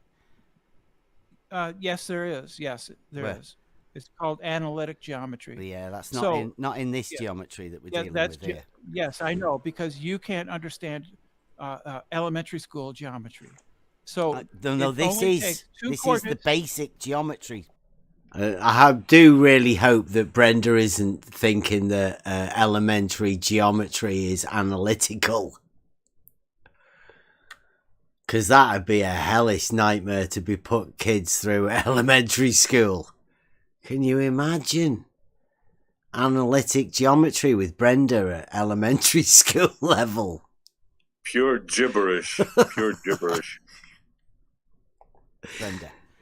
Yeah, and you don't understand it. And I don't understand that a surface of a sphere is 3-dimensional. You do not. Yes, it's 2-dimensional because it only takes 2 coefficients, 2 dimensions, to describe any random point on the surface of a sphere. The surface of a saddle, which is, or you know, a pseudosphere, also can be described using only 2 points. I mean, two coefficients, 2 dimensions, right? So you have planar geometry, the surface, a planar surface described by 2 dimensions. Yeah, that's book 1. Non-Euclidean geometry, the surface of a sphere described by 2 dimensions. Hyperspherical. Which one? That's non-Euclidean geometry. Yes. So not Euclidean geometry then. That's correct. Right. So can you give me the right? There you go. The first mention now of non-Euclidean. So I'm been given the definitions of Euclid geometry, and Brenda's now saying not that geometry. This is some other geometry now, where the surface of a sphere is 2D, i.e., a concept. It's not part of reality, and we're trying to stick to talking about reality. And Brenda's just gone off into Fantasyland again, as far as I'm concerned.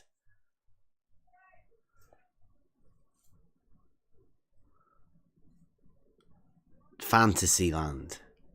Definition of a sphere in that geometry for us, please. In elliptical Let's geometry. have the definitions and the axioms and all of that for that geometry, please. Well, I don't know whether you missed that. That's one of my best questions. When they say a non-Euclidean surface of a sphere is 2D, ask for the definition of a sphere in that geometry. Because if the surface of a sphere is 2D, what would a sphere look like on the surface of that? Surely any geometry should have a definition for a sphere. Shouldn't it? You'd think any thorough geometry system should have a geometry for a sphere within it. A 2D sphere, yeah. Let's see it.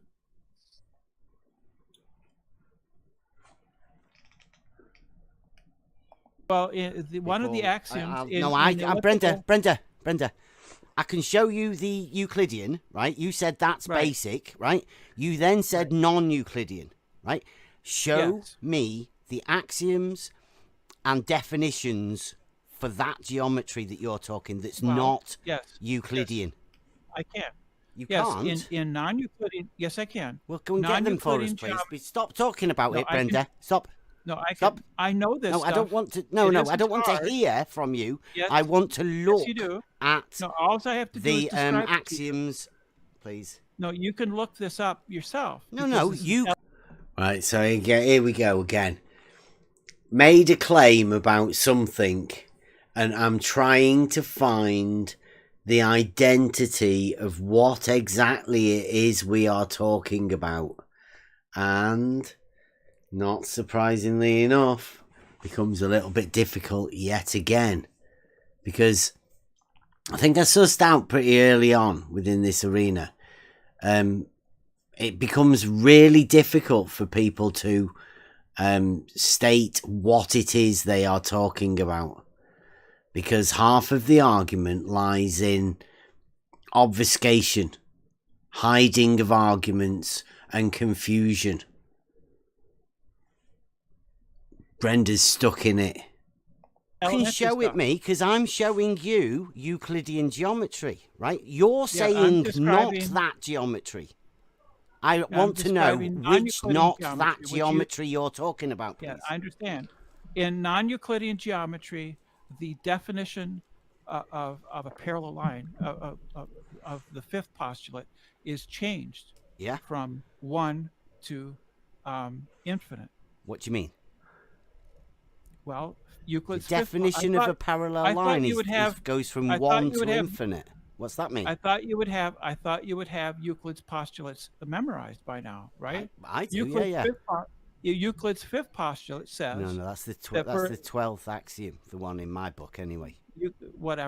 Euclid's fifth postulate is that for any point, for any line and a point not on the line, there's one and only one line, which is coincident with that point, which does not intersect with the line. Right? In elliptical geometry, Brenda, there's an infinite number of those lines. A straight line meets and two straight lines so as to make two interior angles on the same side of it, taken together less than 2 right angles, these straight lines, being continually produced, shall at length meet on that side on which the angles which are less than 2 right angles.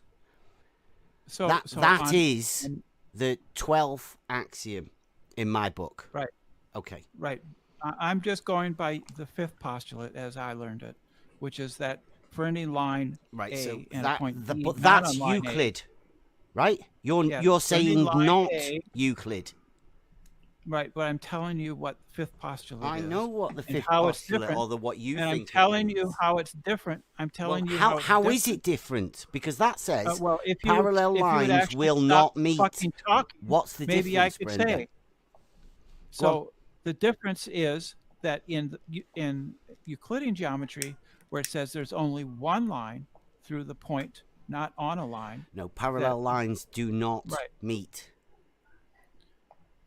Yes, but I'm putting it more formally.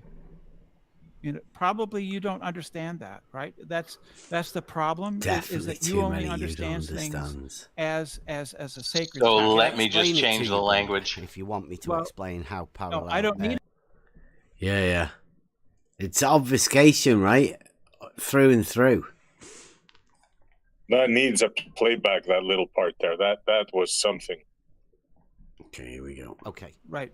I'm just going by the fifth postulate as I learned it, which is that for any line A and a point B, but that's Euclid, right? You're saying not Euclid. Right, but I'm telling you what the fifth postulate is. I know what the fifth postulate or what you think. I'm telling you how it's different. I'm telling you how is it different? Because that says parallel lines will not meet. What's the difference, maybe I could Brenda? say. So the difference is that in Euclidean geometry, where it says there's only one line through the point, not on a line. No, parallel lines do not meet. Yes, but I'm putting it more formally. Probably you don't understand that, right? That's the problem. Is that you only understand things as a sacred text. I can explain it to you, Brenda, if you want me to explain how parallel. No, I don't need it explained. I don't need it explained. Okay, so well, if I'm just thinking for anybody else. If anybody else is going to be listening to this, they might be able to learn something, mightn't they? No, so the fifth postulate says for any line A and a point B not on line A. It has to keep repeating the same thing over and over because that's not the one, right? That's the one that's been messed about with Playfair or whatever. Yeah, the fifth. Well, that particular one that Brenda keeps stating is that for any point that is, it was, like they were just trying to find other ways of getting around it. Yeah, that was a rephrasing of the fifth, But based around the parallel, right? They were turning it into the parallel. But, it gave them a way to do that anyway. Because it doesn't sound right. When they rephrase it as that, it doesn't make sense with the triangle. Yeah, because clearly the fifth, which is actually the 12th axiom, clearly describes a triangle to any person with like half a brain. Yeah. And that one describes the one point that the triangle wouldn't be formed. That, it's a specific rewriting of that to take the triangle out of it and show the bit that wasn't even stated in the first rendition of the axiom, triangle axiom, as we call it. They've completely tucked and a I bit. love the condescension. Yeah. Yeah, I love the condescension too. It's been rewritten basically away from you cavemen. You know, we could say things a little bit more elegantly now. Yeah. But Brenda initially stated that there was one, it went from 1 to infinite. Right? Well, that's not the case. Because that's hyperbolic geometry. Proper freaky shit. Right? You go from Euclidean to hyperbolic. And, you know, not spherical. Because in spherical, there are no parallel lines. That's what it changes from. Which it seems strange because they don't mention the definition. And the definition is within book 30. Well, it's definition 35 in my book, which states that parallel straight lines, though produced, will never meet. You know, it's literally in the definitions. So how you can change an axiom that then changes the definitions, I'm not aware of that. Why write a definition only to change it with an axiom? It doesn't make any sense to me. That's why I always look for the definitions from them, from non-Euclidean geometry, because Euclid's geometry states within the definitions that parallel straight lines don't meet. Ever.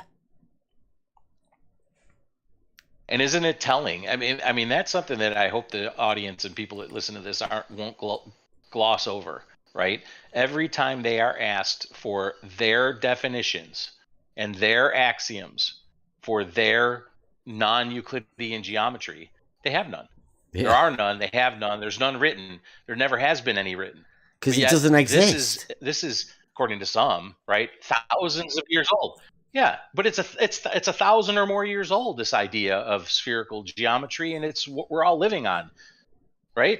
But there's no axioms, there's no definitions, there's none of that. There's only Euclidean.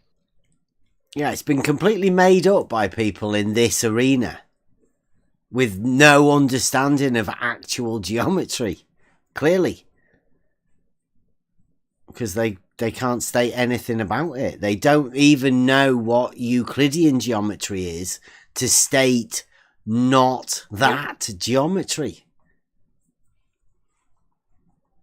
And obviously no desire to cede the importance of definitions or axioms or any of that, which we'll get into more on Wednesday. Yeah. Actually. The importance of definitions, of what words really mean, what definitions really mean. What it means when you don't have them. Yeah, what it means. Because this is pure wizardry that Brenda's trying to pull. Yeah. Yeah. Well, when you don't have the definition, you don't have an understanding. But where do you go? Yeah, you can't start from, like, if we're all about building the foundations. And the foundations are stating exactly what it is that you're talking about. If that part is left so vague, then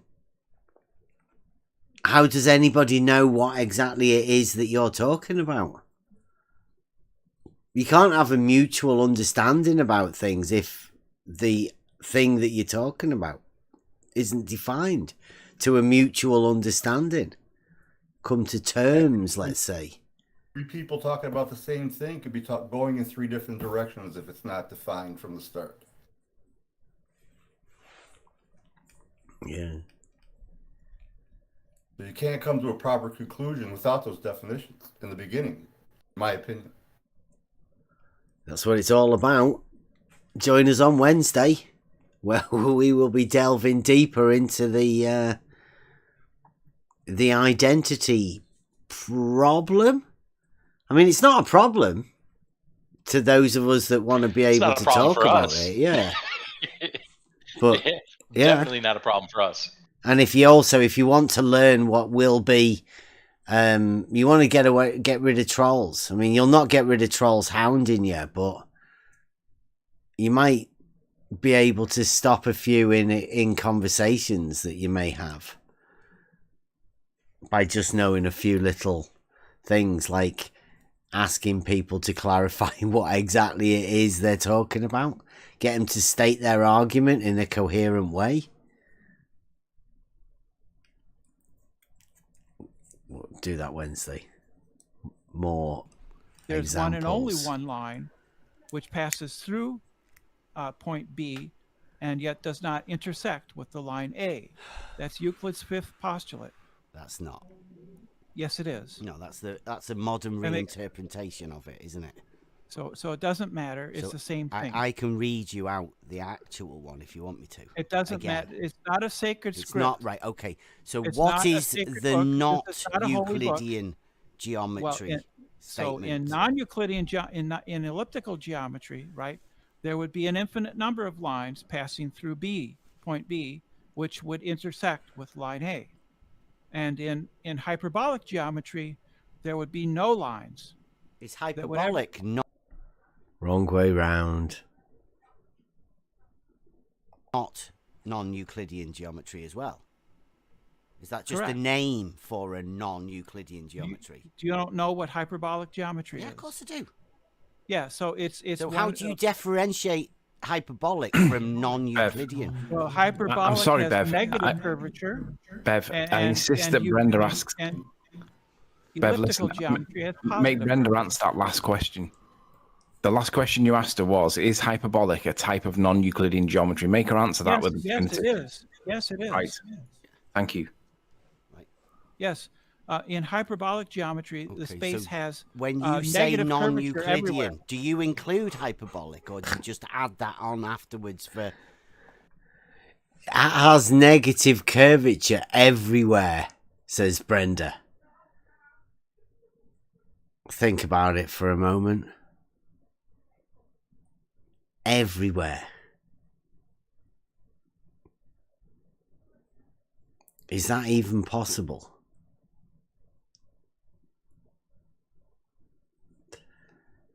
Is that even possible to have negative curvature, i.e. the inside of a sphere, negative curvature, everywhere?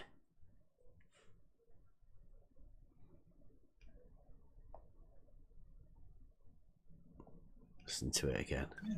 Thank you. Yes. In hyperbolic geometry, the space has when you say non-Euclidean, do you include hyperbolic, or do you just add that on afterwards for extra thing? So when you say non-Euclidean, you mean hyperbolic and other geometries as well, do you? Well, you would get that from the context. Normal people can understand context. Okay, so is hyperbolic geometry the non-Euclidean geometry that you're going to be using?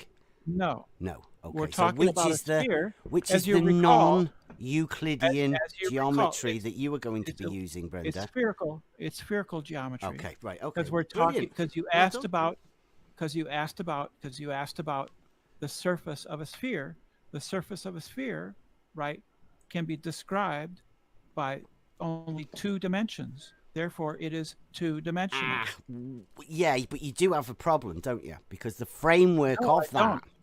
Yeah. There's the framework of that geometry that you're dealing with there has to be built around Euclidean spheres, right? That which are 3-dimensional.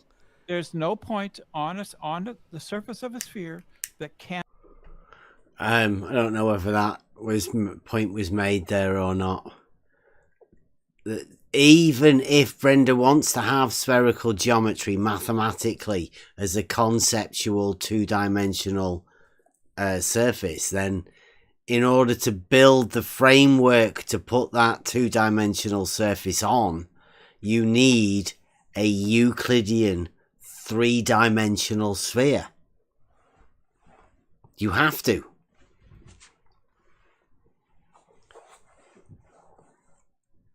It's flawed. It can't. How can you have a non-Euclidean geometry that is based around a Euclidean three-dimensional shape? It's not exactly non-Euclidean, is it? If you're starting off is a Euclidean three-dimensional shape. Not a true geometry. It's a non-argument, really, in reality. And, okay, bring us a mathematician. I'll have a chat. I love to have a discussion with a mathematician. Talk about how you can conceptualize a two-dimensional surface of a sphere in reality. I'd love to hear it. Cannot be described by using 2 dimensions. Would that be like latitude and longitude type thing? That would be one way. You could use. They'd be two-dimensional coordinates, right? You could use other coordinate systems. You could use polar coordinates or other coordinates. But right? they would be classed as two-dimensional coordinates, would they? Right, because the surface is 2-dimensional. Okay, yeah, brilliant. But can we just go back to that the fifth postulate that you said? You agreeing? You agreeing, right? Can we go back? You just agreed that the surface of a sphere is 2-dimensional. No. I just admitted that longitude and latitude are two-dimensional coordinates, So and you said the surface is two-dimensional, and I agreed with you.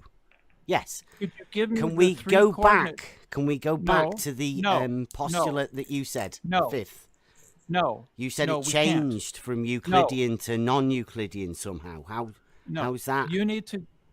If you say that the surface of a sphere is 3-dimensional, right? Yes, because the sphere. Give me the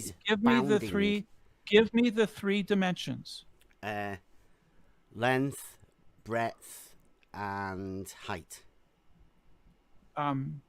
The surface of a sphere. Sorry, thickness, length, breadth, and thickness. Right. The surface of a sphere has 0 thickness. Sorry? It has a diameter, doesn't it? No, the sphere has a diameter. The surface does not. But from side to side. Of course it does. No, it doesn't have thickness. The surface goes like from one side of the sphere to the other. No, it doesn't. Of course it does. No, it doesn't go. No, it doesn't. It simply covers the surface. It doesn't. Which is 3-dimensional. Yeah. It does not. It does not traverse the interior of the sphere. It is a sphere that is 3-dimensional, and the surface covers it. The sphere is 3-dimensional. The surface is 2-dimensional. Seems a bit funny. This. Can we go back and do your postulate? No, we need to. This is what we're going on until you come to understand it. No, Brendy, what you're trying to do is get me to change my mind, and I'm pretty rock solid that when I look at a ball, a sphere, the surface wraps around that sphere. So when I'm looking at a sphere, I'm looking at the surface. So therefore, when I look at it, I see a 3-dimensional surface. No, you don't. You see a 2-dimensional surface. Don't tell me what I don't see, Brenda. Right. Again, it goes around and around and around, but it's pretty obvious that when you look at a sphere, you look at the surface of it, and you know it's a sphere because it's 3D. So you have to look at the surface of a ball to know it's a ball. Identity. For sure, right? You point at it and say, that's a ball. You do not point at it and say, 2D surface. That. A ball has a 2D surface. It's ridiculous. I'm the one that's looking. Model afflicted. Too bad. You think it's 2-dimensional, and that's brilliant and all. Fine. Fine. Then give me the 3. Then give me the 3 dimensions that describe the surface of a sphere. There's no thickness to the surface of a sphere. It's 0. There's a diameter to a sphere, so that's the diameter to the sphere, but that's not the surface, is it? That would be the interior, wouldn't it? The interior, yeah. Well, that's the distance from one side to the other. Right, that would be the inside of the sphere, not the all surface. In other words, directions, not Brenda. the surface. In that all directions. You're thinking of a flat somehow.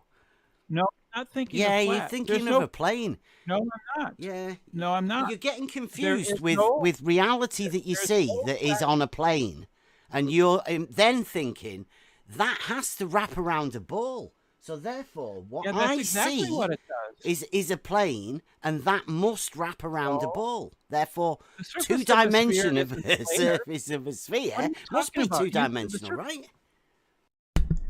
And there it is. I think the problem.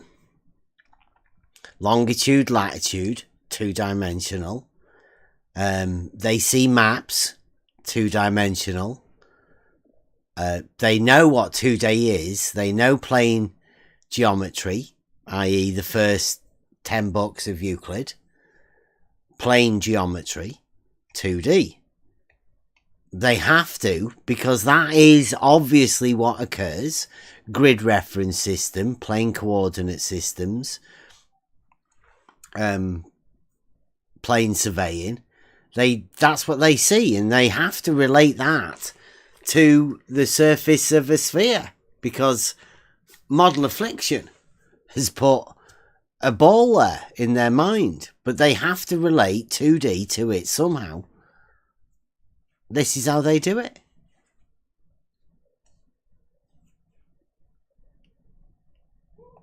The surface of a sphere is not planar. It's curved everywhere. Yeah, it exactly, has no in flat 3 surface dimensions. It doesn't curve in just 2 dimensions, does it? It curves in 3. It doesn't matter. It's two-dimensional. Two-dimensional object in a 3-dimensional space. Yeah. Brenda, just give me a sec. It seems that where the issue is that in reality we've got a 3-dimensional object. Mathematically, Brenda's found a way to describe it in using just 2 axes by bending a grid system around it. And then she can claim that it's only in 2 dimensions, but it's only in 2 dimensions within that grid system, that model that she's created. In the real world, it is 3-dimensional, Brenda. Yeah, she's reverse engineered spherical geometry. Reverse engineered coordinate system. Yeah, we are talking about the real world. Everything we talk about is about the real world. Yeah, we are, Brenda. Math. We're talking about math. We're not talking how abstract. Talking about abstractions. Yeah, but math is not real. It's an abstraction. You're exactly talking about math. Exactly. Yes. Exactly. You're making our point perfectly, Brenda. Because you can abstractly describe something mathematically doesn't mean the reality is the same. And a sphere is a brilliant example of it. Well done. Right. Right. A rubber ball is not a perfect sphere. And? Yeah, I'm not talking about a rubber ball. We're talking about a mathematical object called a sphere. No. There you go. Once again, definition shift. Paralogism. Call it. Trying to confuse. Now, I don't know whether Brenda's trying to do a sophistry trick. You're breaking up, Bev. Really bad. On Discord. Let me sort that out then.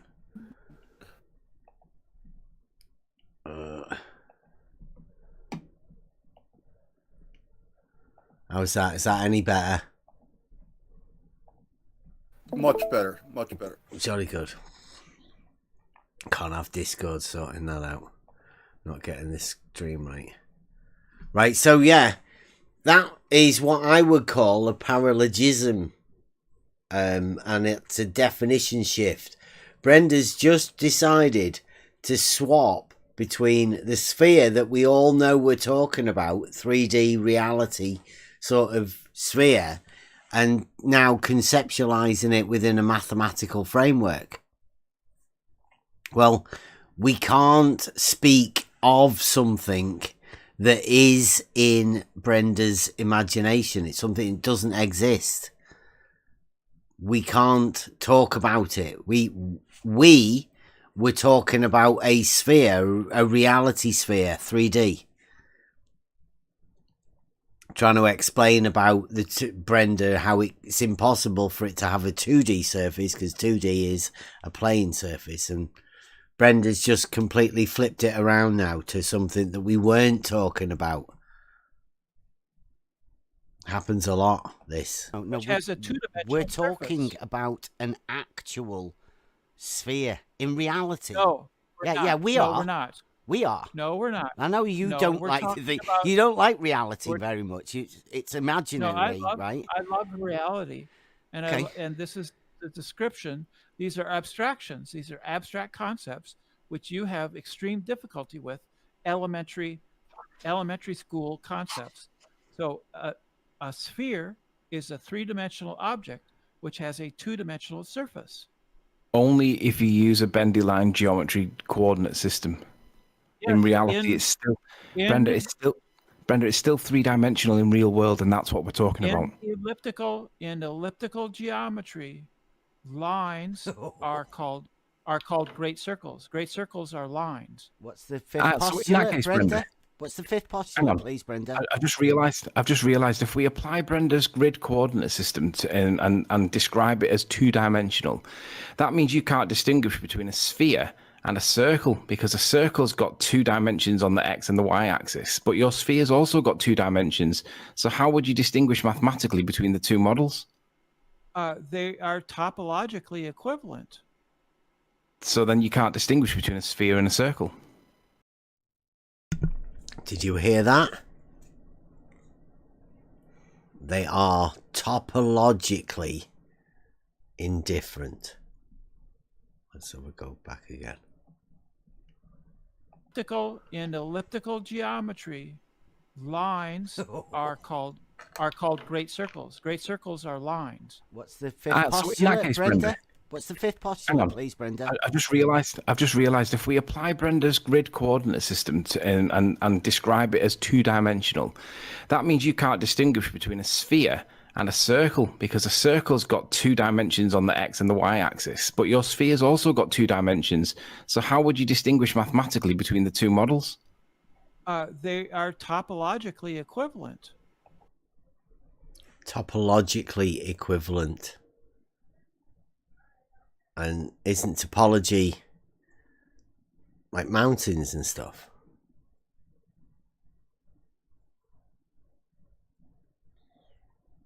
Brenda's saying a sphere and a circle are topologically equivalent.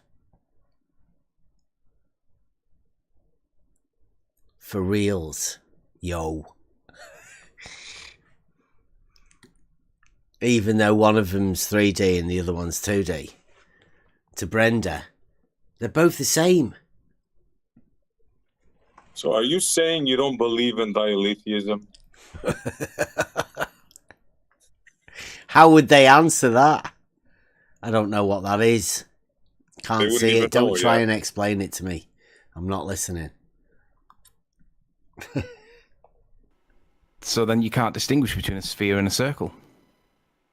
Well, you could, yeah, well, I don't know. I don't think so.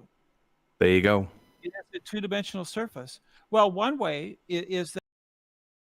Doesn't know whether you can distinguish between a circle and a sphere. Yeah, a sphere, a circle, and a line.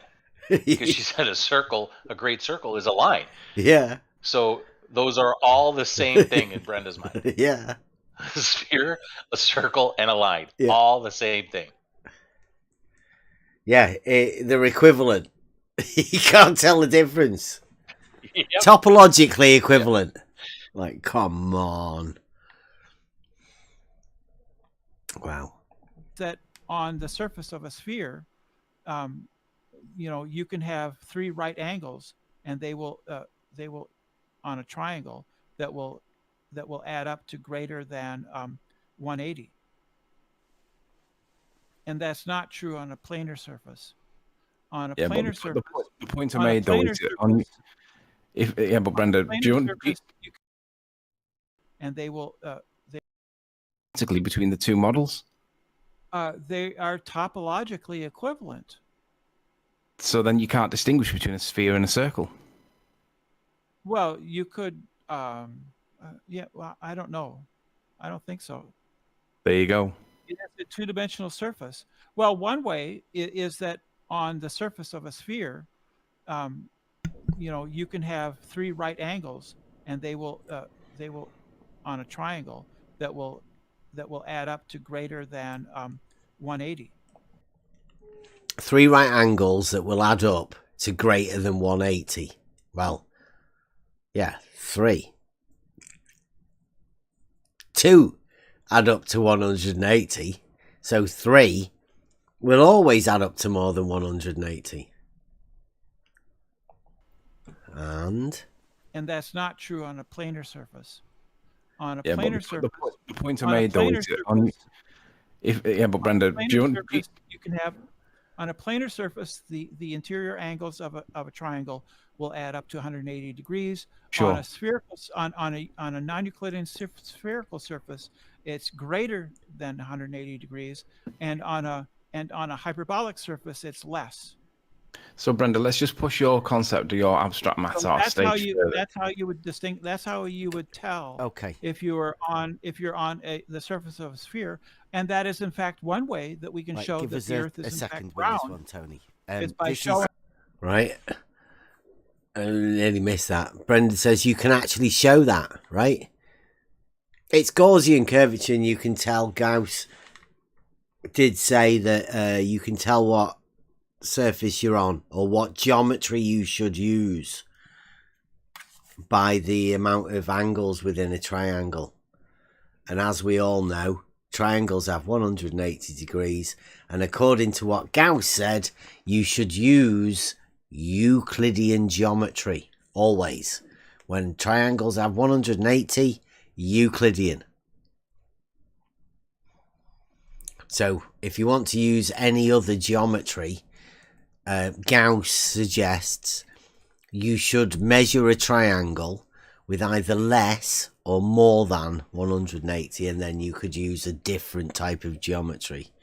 But everybody knows that triangles have 180 degrees, therefore we should use Euclidean geometry, even by Brenda's words. That there are Brenda, that you can have three angles with triangles, on but the we bring it back to reality. Add up to I'm talking about reality. Right. Well, let me jump in. Have the interior triangle angles of a triangle add up to greater than 180 degrees. Yeah, you say that right. Brilliant. That's how it works on a spherical Brenda, surface. Surveyors, like they work in reality, right?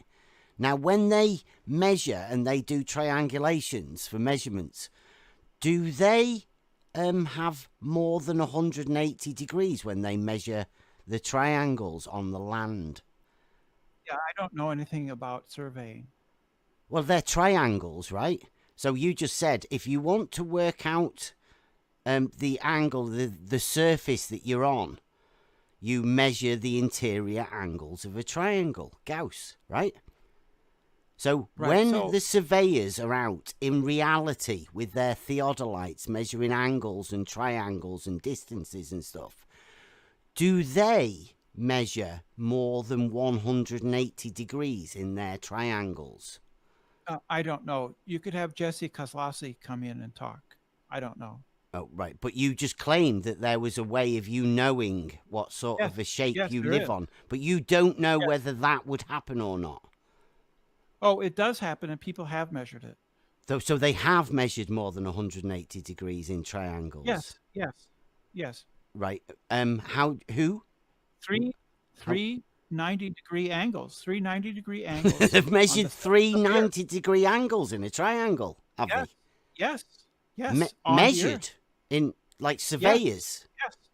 And well, not surveying. It would be too large for surveying, right? So you would start, for instance, at the equator. But then but Brenda, we're talking about reality, right? You've just said you are talking about reality. Stick to reality. I am. Surveyors, do they measure triangles with greater than 180 degrees? please? I have no idea. No. I have no idea. Okay, so I have no idea. No idea. Not got a clue. But stating and still arguing about it. Somebody's drawn a few lines on a ball that Brenda seems to be able to say that's 90 degrees, even though, as who was it? Jeff in the chat states there's no 90 degrees on a ball. You need two straight lines, and there are no straight lines on the surface of a ball. They don't exist. So therefore, no angles on the surface of a ball. You need two straight lines or planes. Surveyors don't measure more than 180 degrees in triangles. It's impossible. Triangles only have 180 degrees. Model Affliction in the chat. Everybody notice. Triangles with more than 180 degrees is ridiculous. It's a stupid statement. Like Buster would call a vacuous truth. It's a statement that means nothing.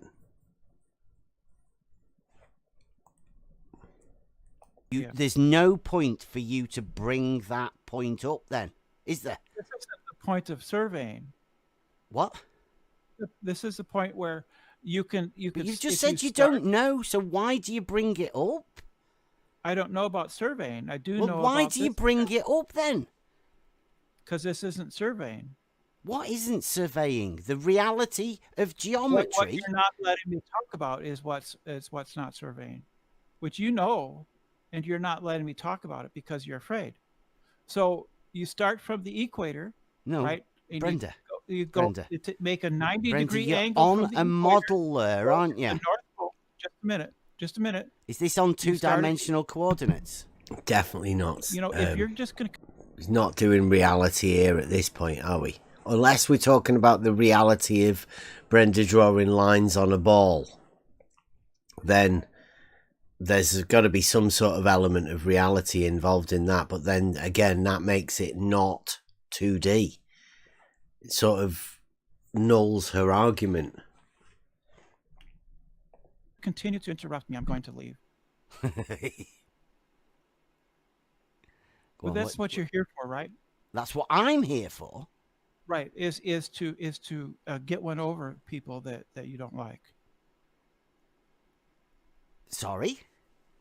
Yeah, you're here to get satisfaction about getting it over on people that you think have wronged you in some way. I don't, where's this coming from? That's why you interrupt. I'm more interested in this now. It's much better. No, that's why you interrupt so much. Do you feel that you've wronged me, or do you feel that I think you might have wronged me?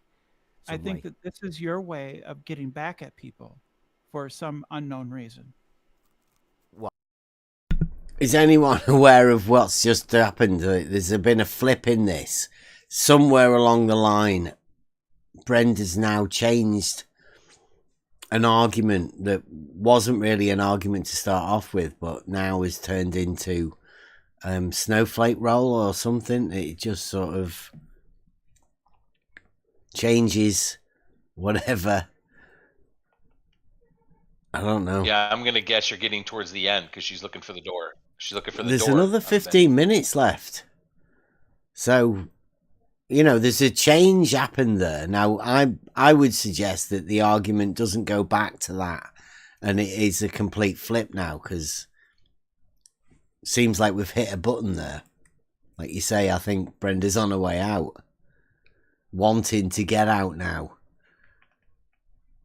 Yeah, playing victim now. What, by explaining about reality and geometry? And by being a Poe on the internet, because you're a Poe. Poe? Right, you're a Poe. What's a pro, Brenda? You don't know what a Poe is? I'm just, you know what I mean. You know me. I'm just here doing this. No, you're a Poe. What's that, Brenda? Please. Somebody who pretends to be something they're not. What am I pretending to be? A flat earther. That you think I'm not. I've always said, you're Brenda. not Right, so Brenda thinks I'm being a Poe by pretending to be a flat earther, when I've always said, I'm not a fucking flat earther.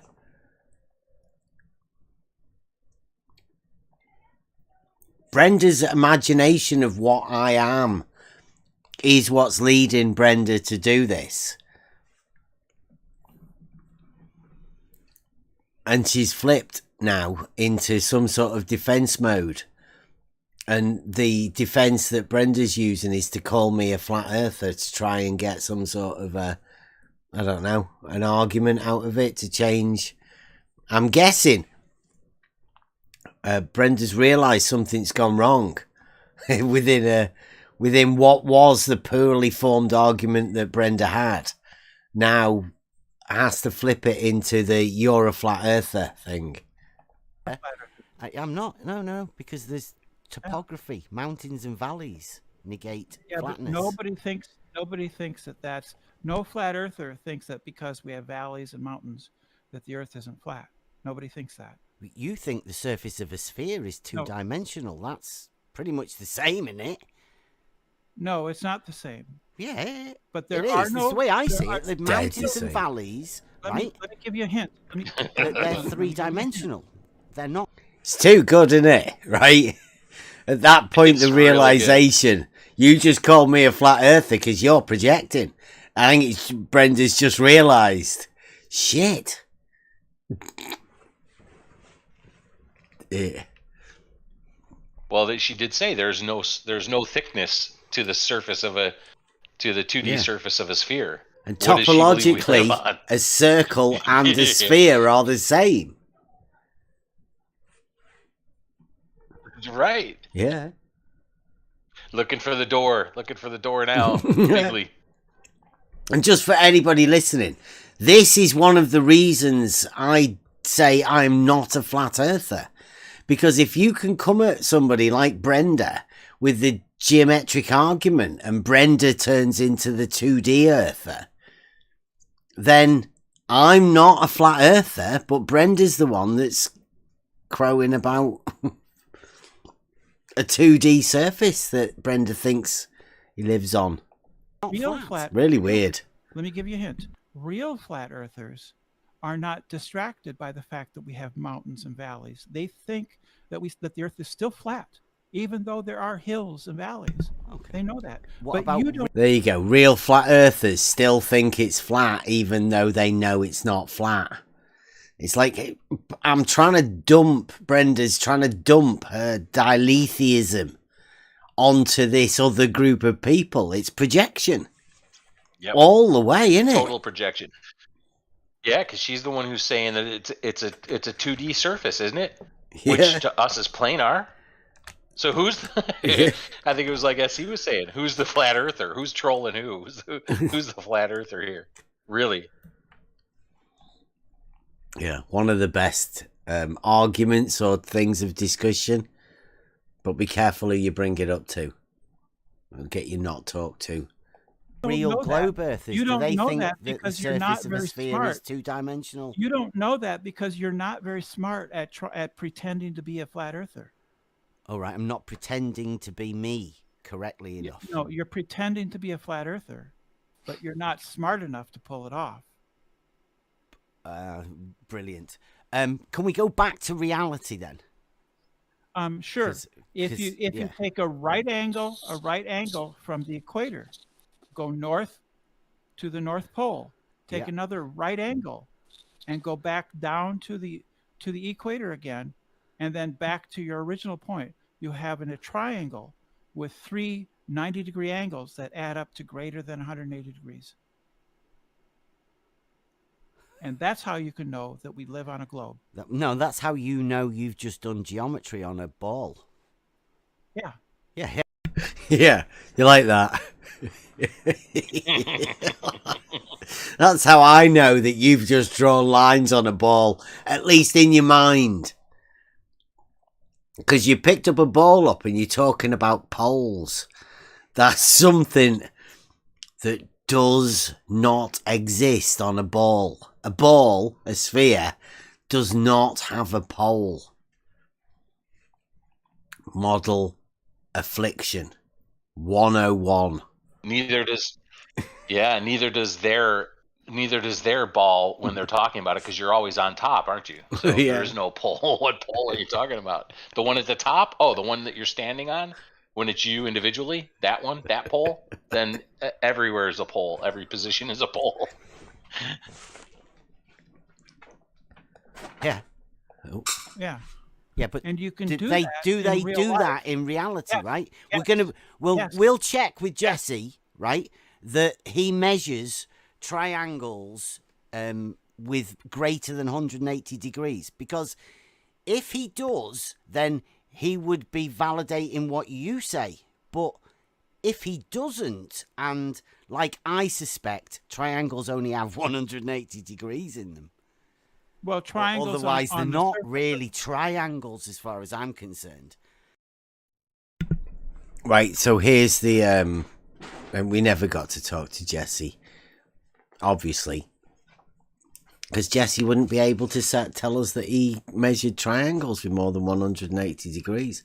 I think that's one of the arguments that we had.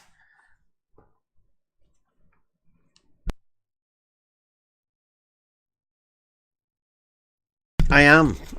Yeah, so good night. The idea of the triangles having more than 180 degrees couldn't be said by somebody who was pretending to be a surveyor. Because if that ever got back to that guy, that if he was a real surveyor and his friends heard him saying that triangles have more than 180 degrees, then I'm not too sure how that would go down. I mean, obviously, the people in this arena have the idea that that's what surveyors do, because McToonery's shown them that that's what they're doing. That's what they imagine now actually happens, because they've been fooled by not very good wizards, to be honest. But the model, the love of the model is so strong that it's what's needed for them to carry on the model belief.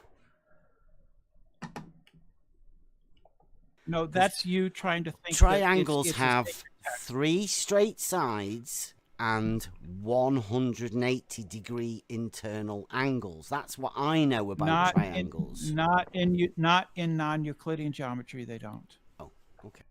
Again, triangles that I know have definitions. Yeah. Yeah, in reality, there's a mathematical proof that I can give you right now. You want to come round to the geometry, everybody knows you can have a proof that triangles have 180 degrees. Now, in order for Brenda to say in non-Euclidean geometry, well, show us. We need to be able to see it, because we can show you the proof of Euclidean geometry that triangles have that.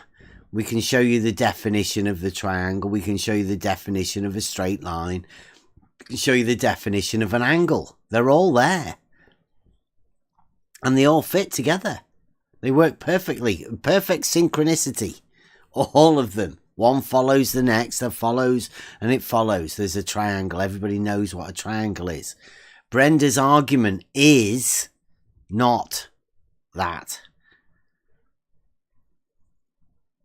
Wrapped up in a neat little package that's been, I don't know, bandied around by people like Brenda who know nothing about anything. Because surveying is the real world application of geometry. Measuring the earth, the land, measurement. Brenda's not got a clue about it. Admitted to not having a clue about it. Yeah, on the surface of a sphere. Do you want to go back to the fifth postulate in non-Euclidean geometry? Just for I want you to tell me. I want you to tell me. So you don't know then? No, okay. I want you to tell. I want you to tell me. There you go. Brenda has not given us the definition that Brenda said was changed in non-Euclidean geometry. never given the definition or the reenactment of what it would be in this non-Euclidean geometry. They just point at one bit of Euclidean geometry and say, we change that. And you say, change it to what? What's the problem with it? They don't know. They don't even know what the problem was with it in the first place. It's one of the weirdest, strangest non-arguments there is.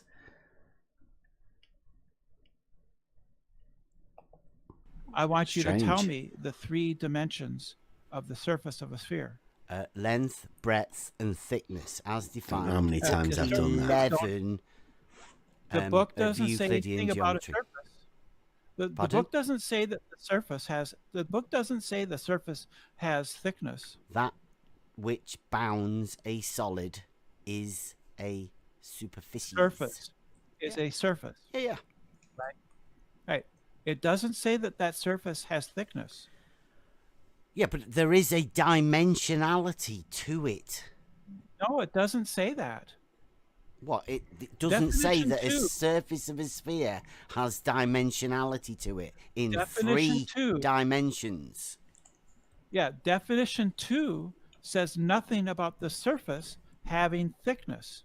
It says what that which bounds a solid. I mean, I don't know what you're talking about thickness for. Yes. It's I know, the surface you said it is has thickness. 3-dimensional. That's it doesn't just say a that. personal opinion, Brenda. I mean, it doesn't say that though. It says 1, the solid is that which has length, breadth, and thickness. That's the solid. But the surface is that which bounds a solid. Yeah. I just right now, Brenda's again. This gets boring after a bit of time. You go round and around. Yeah, gadget goes around and around. But the point is that if you're talking about the surface of a sphere, then there is a surface, and then there is the entire diameter, and then there is the surface again. There is a dimensionality between surfaces. And Brenda doesn't want to acknowledge it. Brenda wants it to be 2D, the entire surface. Even the bit that's on the other side of the diameter is the same surface, but wants to ignore the fact that there is a diameter in between them. Some of the strangest stuff that, you know, I can't imagine why anybody would ever have this, because it leads people into madness, if you ask me. Especially if you have to justify the globe and you end up saying length, breadth, and thickness. I just think when I look at a sphere, I'm looking at the surface of that sphere. Now, when I look at it, it looks 3-dimensional. So therefore, when asked the question, is the surface of a sphere 2D or 3D? I would say 3D. It's just a personal thing. What are the 3? And there's no need for anybody to get upset or, you know, get all Give me the coordinates. just because somebody says... Give me the coordinates. Pardon? Give me the coordinates. Give me the coordinates. Coordinates. 4, 5 times there. Give me the coordinates. Who's that sound like?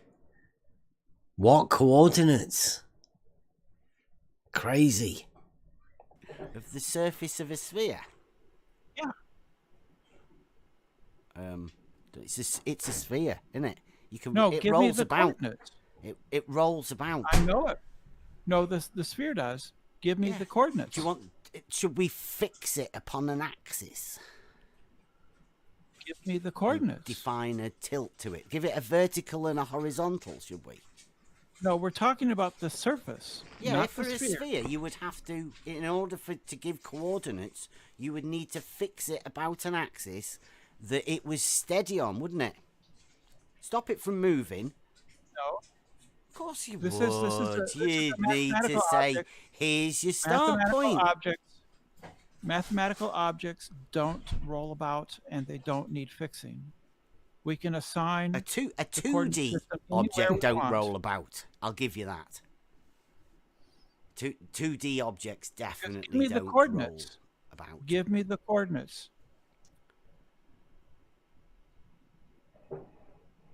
So you got nothing, right? Yep. I got. Yeah, you got nothing. Nothing. You got nothing. Obviously. That's right. Yeah. That's right. If you want to give us the axioms for your geometry. When you want to pretend to be a flat earther, try a little bit harder. Think it through a little bit more. Brenda, can you see the mountains and valleys? Said no flat earther anywhere. Right. Real flat earthers. That's topography or real, hypsometry. Real flat earthers height are above not sea level. Real flat earthers don't try. That's two-dimensional, isn't it? A horizontal plane is a two-dimensional surface. Real flat earthers don't think. Is that what you imagine your surface of a sphere to be, like a horizontal plane? I need you to stop. Is it that 2 dimensions? Because that's what I think 2 dimensions is. Like a horizontal plane. Right? So you have Is a horizontal plane 2-dimensional, Brenda? Do you? All planes are 2-dimensional. All right. Okay. And the surface of a sphere is 2-dimensional. The surface of a cone. All planes are 2-dimensional, and the surface of a sphere is 2-dimensional. There's no difference to Brenda between the surface of a sphere and a plane surface, even though one of them is undevelopable and the other one is a developable surface. No difference. Yeah, they're both they're both the same species that we say. Yeah. Yeah. In Brenda's mind. Right? Yeah, I mean, yeah. That's model affliction for you. Model affliction 101. Surface of a sphere. 2D. Is 2-dimensional. And wants you to be wants you to pick your model, Bev. That's the other thing. Is make sure you pick your model. You're the bad guy for not having the model. But try harder to have the flat earth model, will you? Yeah. Yeah, he's giving me flat earth and I'm saying no. There's mountains and valleys, and Brenda says no flat earther ever, and I'm like, yeah, I'm not a flat earther. The mountains and valleys make it not flat. Thank you very much. And then again, flat earther. Ellipsoid is 2-dimensional, right? The surface of a hyperbolic saddle shape is 2-dimensional. The surface of a cube. 2-dimensional. So that is 2-dimensional, that though, isn't it? Did that throw a spanner in the works? Yeah.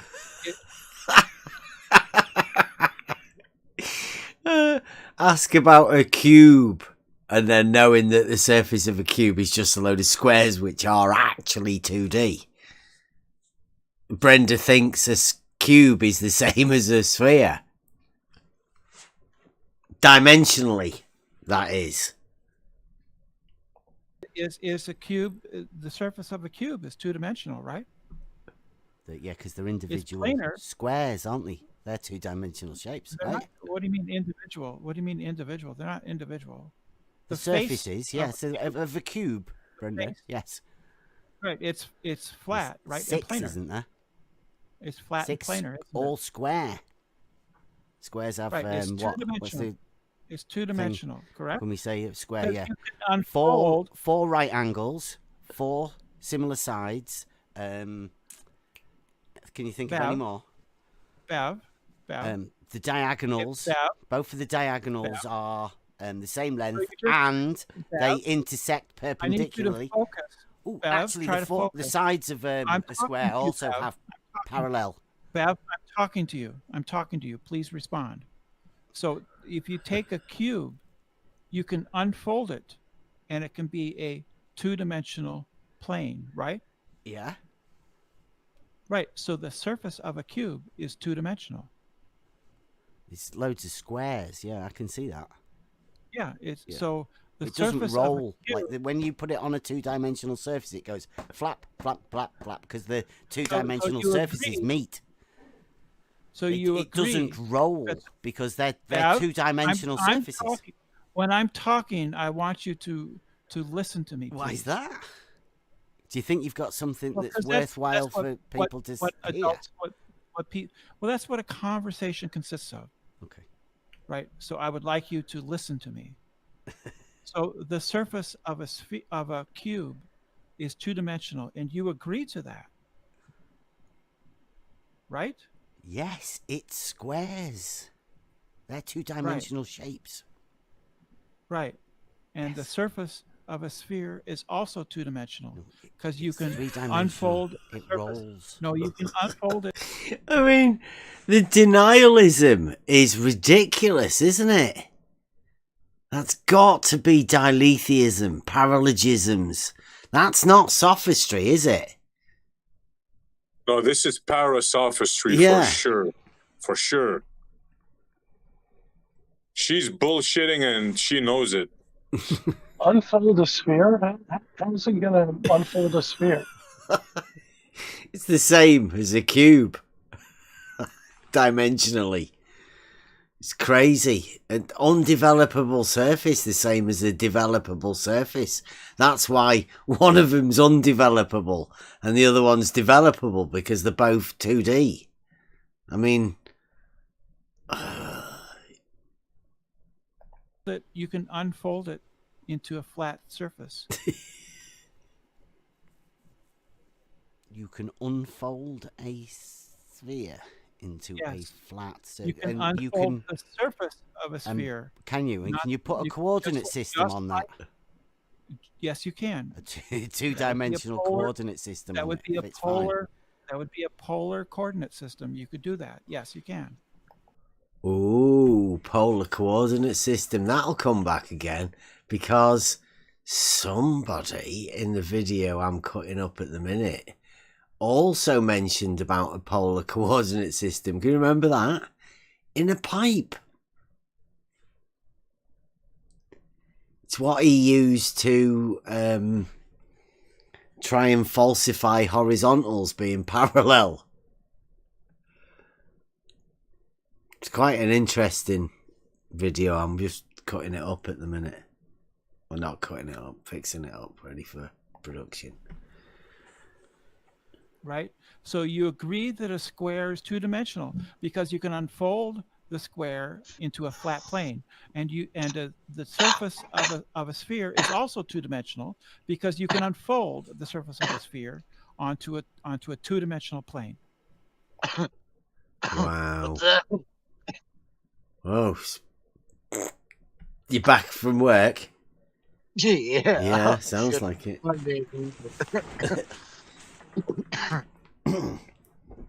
Do you fucking believe it, Bev? I'm so fucking pissed today. Well, we're live. I don't care. I could have rode that bike this morning. It didn't rain at all today. So mad. You said it was raining. It was raining this morning. But then when I got into town, it was all like, you know what, I'm going to stop. And then I'm not going to rain the rest of the day. Fuck you.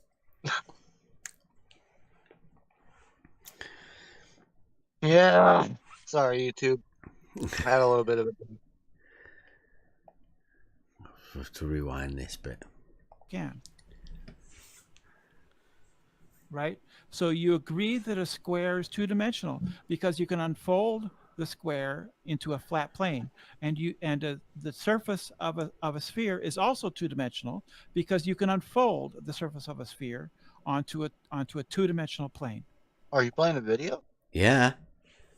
Oh, yeah, I'm sorry. We're going over Brenda talking about 2D unfolding a surface of a sphere onto a 2D thing, even though 2D is a plane and a surface of a sphere is an undevelopable surface, which means it cannot be unfolded onto a two-dimensional surface without distortion. Brenda's just said it can.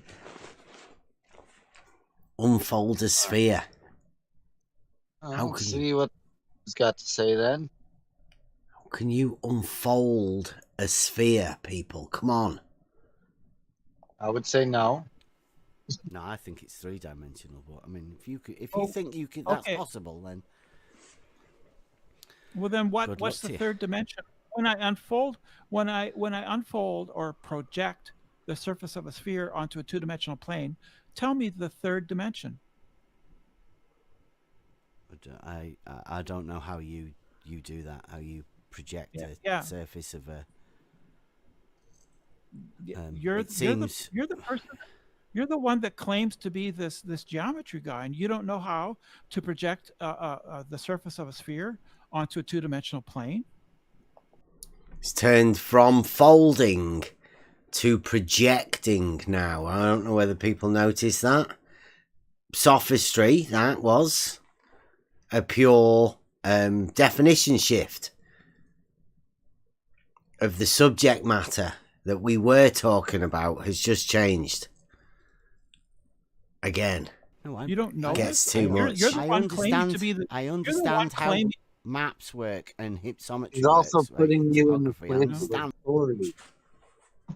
She is purposely, or he's purposely saying that you are some sort of expert on geometry, which I'm not gonna offend you or anything, Bev, but I don't think you're an expert.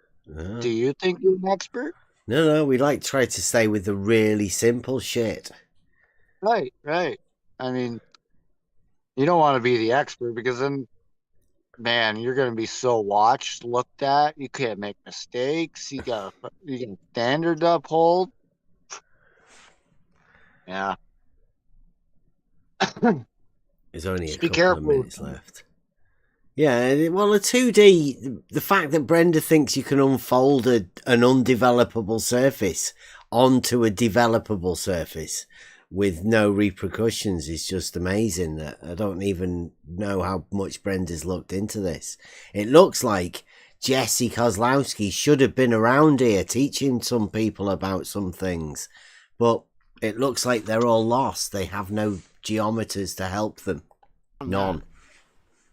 That's what a map is. Understand is how you can have the surface of liquid water being a horizontal plane, and imagine that bends around a ball. Don't imagine. You project it. You don't know what a projection is? I'm not very good at projecting, obviously. You seem much better at it than me, Brenda. You don't know geometry at all if you don't understand this. Projection. Projections onto the plane. Point us to where it says it. This is a fundamental operation of maps. Basic Euclidean geometry. Yeah, that's all you know. That's all you know, right? Yeah. And you don't even understand that. Well, I mean, it's a personal thing, isn't it? Early in the conversation, you demonstrated that you don't understand it. Earlier in the conversation, you said that me teaching geometry to my son was child abuse. Yes, it is. I agree with Craig of Fight the Flat Earth that yes, it's not illegal. Right? It's not actionable, but it is a kind of abuse or neglect. Yes. What? Really? Yeah, teaching geometry to your children is abuse or neglect, a form of, to Brenda, that is. But Brenda thinks the surface of a sphere is 2D, so I'm not too sure how much you could want to take of what Brenda says as being anything at all. I think that would sort of throw all of Brenda's words out, right? Nobody would be able to believe that. No, you just had good Turnip in the background listening. He doesn't even really know what he's listening to, but he just paid attention real quick, and you got a what? Yeah. Teaching your kid geometry is child abuse. I would figure teaching your kids something is anything but child abuse. Well, I'm sorry, but even if you teach your child to, clean and maintain and shoot a firearm, that's not child abuse. It's still teaching them something. What they do with that knowledge is a different story. Yeah. Yeah. You have to know Brenda, though, really, to understand what's going on here. Yeah, but he would also have to bit around when Fight the Flat Earth was saying all that stuff, because the way that, see, Brenda's, just said that she agrees with Craig, right? But Craig is the one who has put it into light where, okay, well, the implications of your geometry and horizontal and vertical and all that stuff, the implications of that means that the Earth is flat. And teaching your kid that the Earth is anything but a globe is child abuse. Because it's a globe, and that's what you need. That's what you have to teach your kid. That's 2D surface, though, right? As well. Yeah. Which is what we're dealing with tonight, is the 2D, 3D argument. Well, I'm not too sure how much of an argument it is. Geometry, get this finished. It's only a minute, so... Well, you're not teaching them geometry. That's the problem. Pardon? You don't understand geometry. You don't understand it. I showed that you don't understand it, like, what was it, 15, 20 minutes, half an hour ago. You don't understand even Euclidean geometry. You don't understand it. I showed that just half an hour ago. I showed that you have no idea of what you're fucking talking about at all, about anything. I think this is the end of your journey now, Brenda. You've started resorting to insults.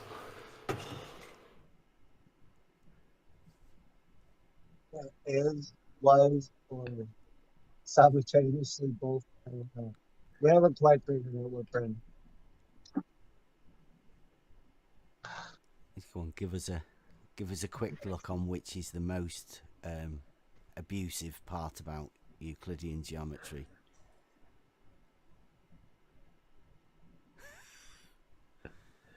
Brenda left. Readily. Right. So that's the end of that one. I'll put that up as a thing in the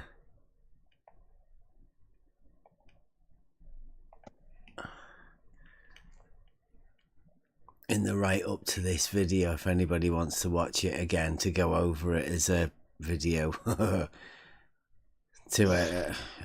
don't know why anybody would, but there is a follow-up one that goes along with that we can definitely go over next week, perhaps.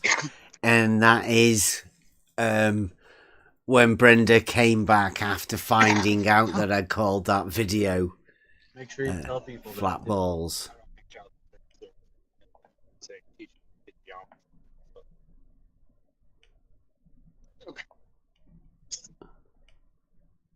Yeah, but teaching your kid that the Earth is not globe. It's not about what you're teaching kid, right? That's the problem. You're not following your standards. Whatever you're teaching, we can hear to end up that the Earth is a globe, right? That's how you teach your kid. Whatever you teach your kid, the kid has to come to the conclusion that they're living on a spinning ball. If that's not the case, you're child abuse. You reckon?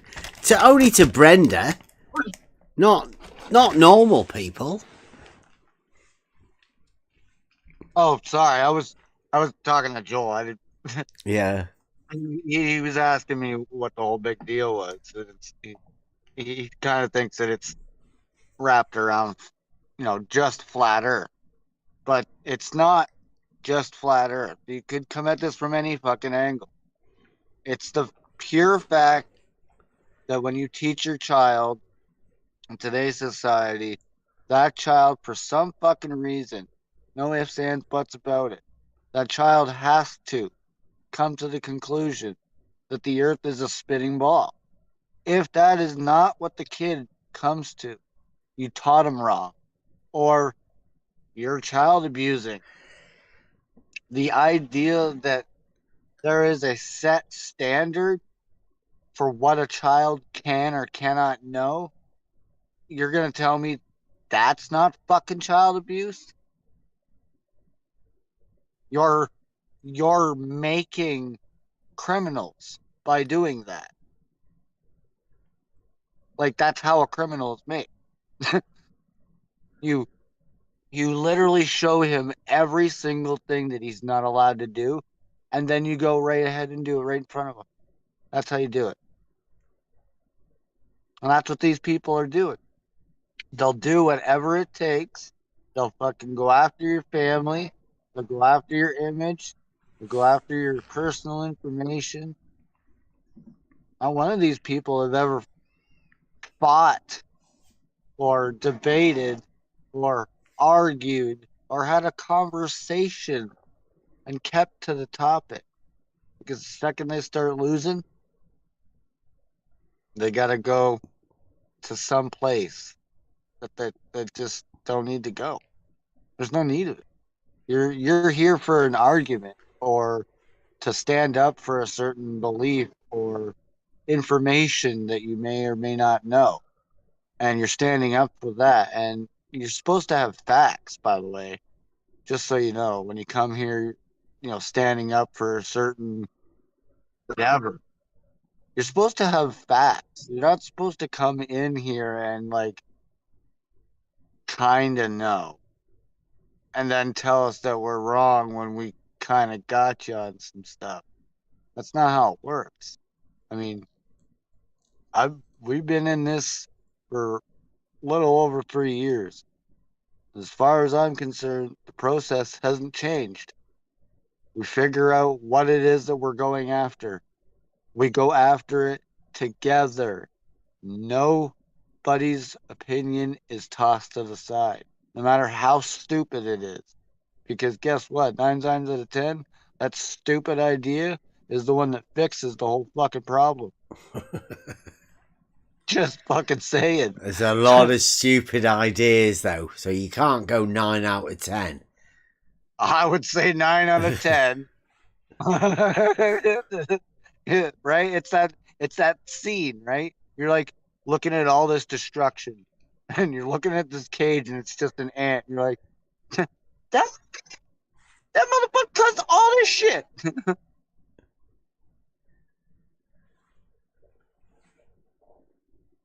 They can come back though. These people, they can come out of whatever it is that they're being controlled by. They have to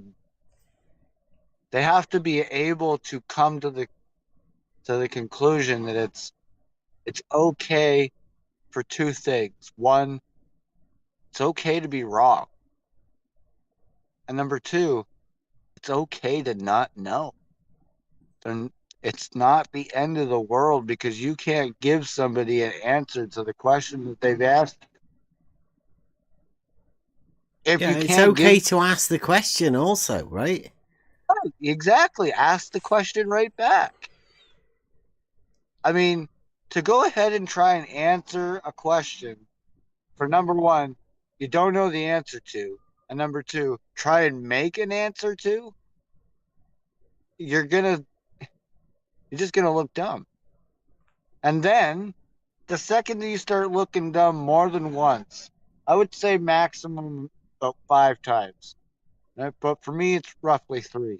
You look stupid 3 times, you're going to slowly start losing credibility. And then it doesn't matter even if you are right. Later on down the road, no one's going to fucking believe you anyway. Take the shit seriously. Just do it simple. It doesn't need to be complicated. It's not complicated. That's why it's so fucking simple.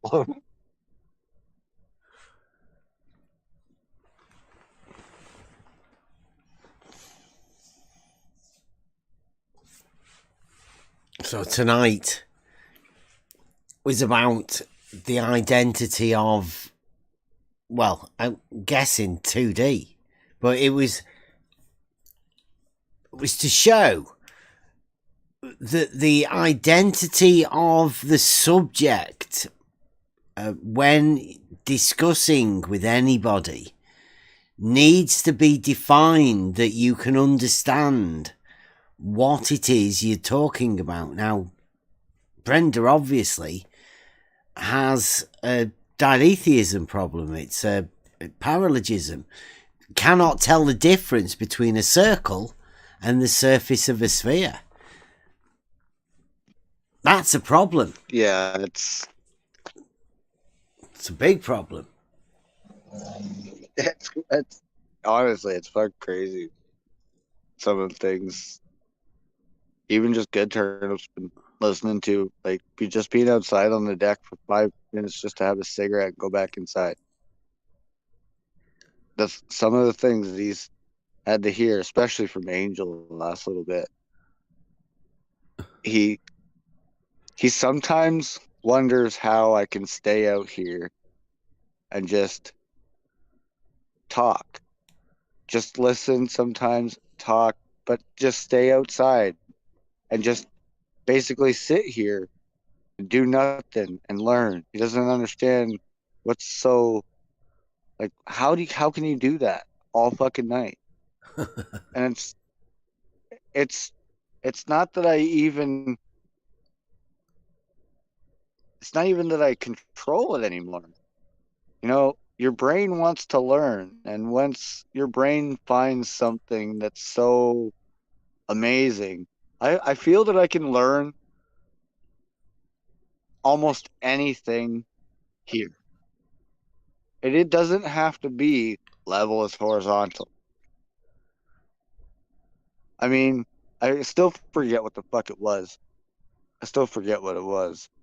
But it was some sort of test that Bev called right away. Oh, no, that's a sham. That's a sham. Well, fuck, no, I fucking thought it was possible. A couple other people thought it was possible. It was you know the what? watering cans feeding into the All right, nets. yeah. It was the fucking watering can. And I swear to God, man, I'm looking at it and I'm like, nah, that shit'll work.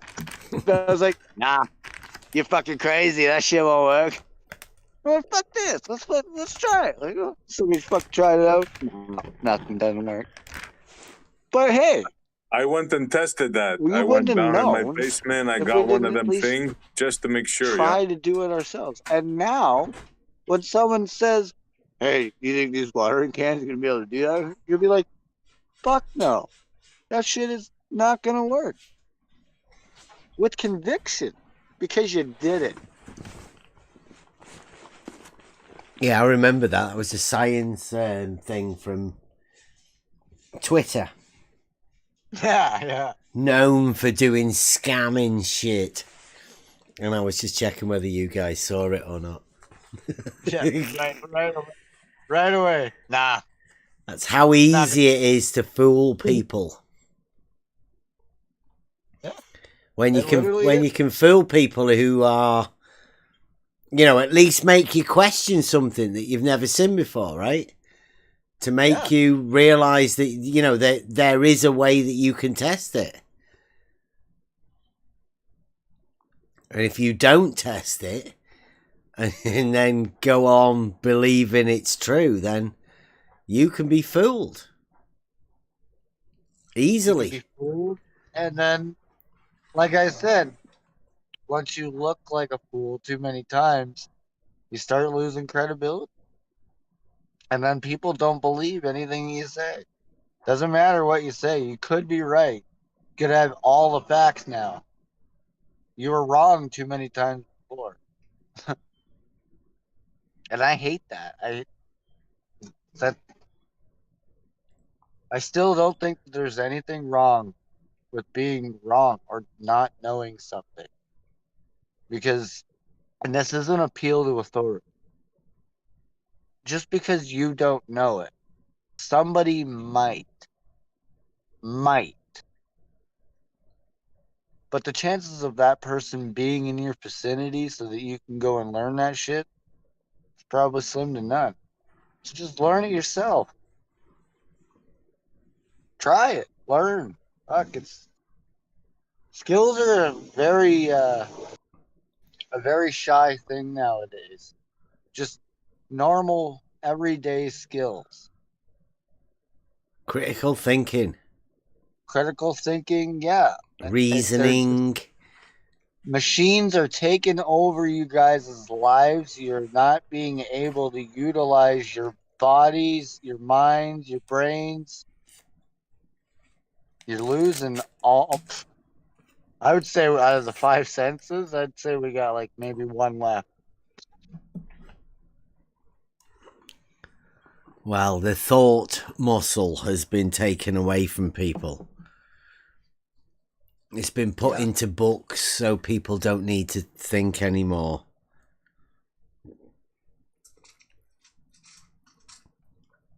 I think what we're trying to do is we're trying to give that back to people. And this stuff isn't really complicated. Just takes a bit of thought and maybe a willingness to sort of attempt something new. Yeah. Because the old ways haven't served us well. They've led us down a path that I don't think allows for a conversation at the minute. Everyone's getting upset with each other too easily, too quickly.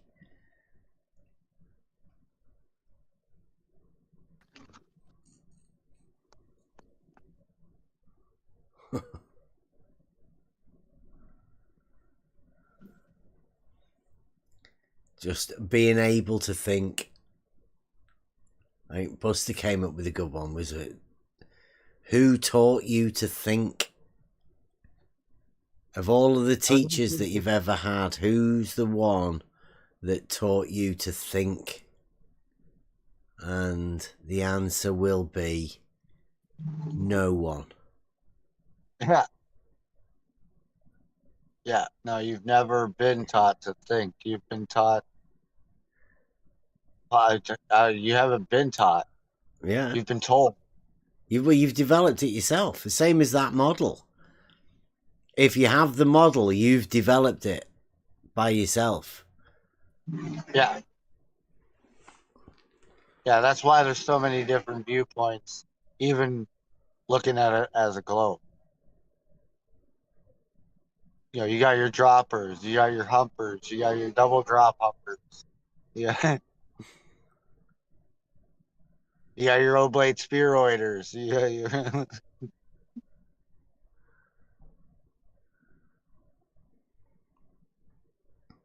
Yeah. I don't know. Is there still pair people? I don't know.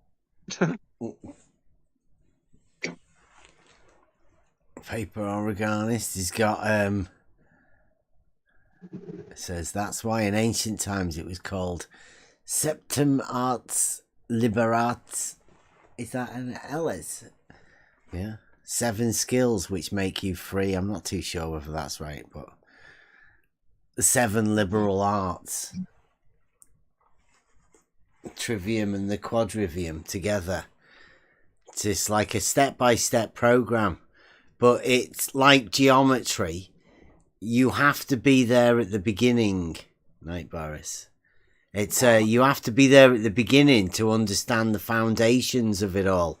What we're going to be going over maybe for this week and maybe another week or two and go back to it at another time is the importance of the identity, the subject, the substance of what the argument is framed around has to be defined to a mutual understanding. Then you can speak of that thing and define it even more to be able to put it in all sorts of different categories. But at the start of all of these things that we're going to be doing is putting it to the identity. We need to know if we're going to discuss something, we have to have an understanding of what that thing is that we can then talk about it. Now, I'm not bothered if that conversation takes, it doesn't matter, an hour. whatever. But as long as we can come to an agreement on what it is we're talking about, then we can all go forwards and progress to know more about this thing it is that we're talking about. But if after half an hour of us talking about it, the definition gets shifted, as so often happens, we're going to be going over the old videos. We've got plenty of content to go over, and it'll probably be easier for us to pause and discuss whatever it is that we're talking about. Much easier for us anyway, for me. You're not having to try and get a word in. So that's what we're going to be doing now. Tomorrow, we're going to be going over logic, which I'm thinking we should be going over some of Spot On's stuff within the philosophy sort of thing, and the thinking around how we can talk about things in a logical sense, in a logical way. All of these things are building up together. We'll try and do model affliction, which will express the problems derived and how to fix them. We'll try and talk about how to fix the problems in a logical sense. And then midweek, Wednesday and Thursday, we'll be talking about the foundations of Trivium and words to start off with. In order for us to get into the Trivium, which does involve grammar, logic, and rhetoric, we need to first off have a firm understanding of how we identify that thing it is that we were talking about, which we'll probably need to go over again within the grammar. But at first, there seems to be a slightly deeper meaning behind the words and the things that we are talking about, which to me is fascinating, because I've never really been part of a wordy person. I've always thought myself as mathematical. So this linking the words through logic has given me a chance to learn more, and especially this bit that we're going through right now is absolutely fascinating for me. I can't wait till we get to the music and actually the rhetoric. I think rhetoric is where the conversations and the wordsmiths and the wizardry and the spells are concocted within the delivery of the rhetoric. And that's where we start to go. I think there's a section in it coming up in this about fallacies as well, which is also what we'll deal with a lot. All of these different fallacies within different arguments. That'll probably take a couple of weeks for us to go over that. So there's some good times coming, and we know that people have left us, so thanks for sticking with us if you have. We'll try and make it worth your while, but be careful with what arguments you use and how many discussions you're going to get into the 2D, 3D. But try it out. Try it out, because a sphere is obviously 3D. And that goes, it not only does it go for the sphere, it goes for a ball. Because in reality, a sphere is a ball. And most of this stuff that we deal with is reality talk. time are we at? Oh, 11:15. I've talked for a bit much. Have I put everybody to sleep? I bet I have. Does anybody want to come in? I'm still awake. I'm still here too.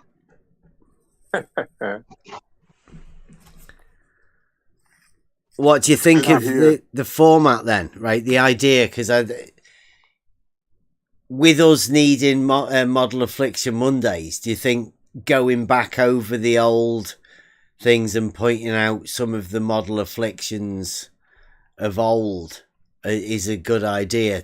We can keep, at least then we can keep model affliction Mondays alive if nobody wants to come and talk about models. I think it's good to show people that, yeah, look, even 2 years ago, right? The affliction was there. 3 years ago, 4 years ago, 5 years ago.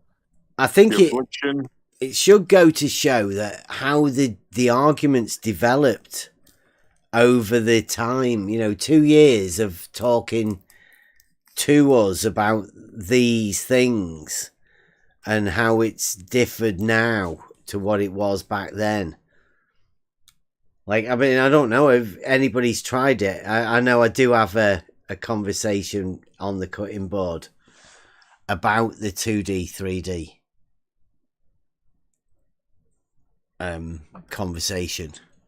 So I know it still does exist. And I just think after listening to this one tonight and that one, there may be a bit more of a connection between Dahomey, Don and Brenda. Maybe a protege.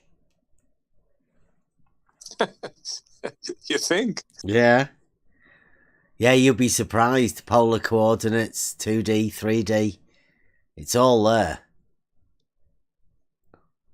Maybe they went to the same school. Yeah. Same teacher. Yeah, Brenda might be the teacher.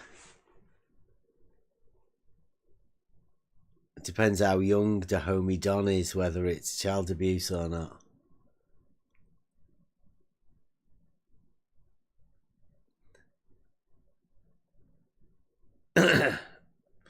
But that model is the only model that could make you have or think that the surface of a sphere is 2D is a spherical globe model, and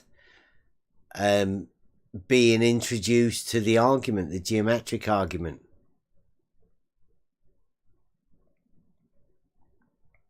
Night, Jeff. The geometric argument that we bring and we talk about leads the globers into saying the surface of a sphere is 2D because their imagination of longitude and latitude is a two-dimensional coordinate system, and two-dimensional coordinate systems only work on a two-dimensional surface. Therefore, the surface of the globe must be 2D.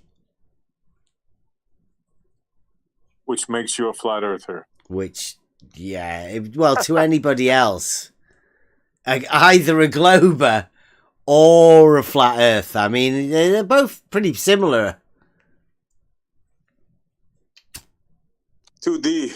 2D, that's the key word here. Something that doesn't exist in reality. Yep.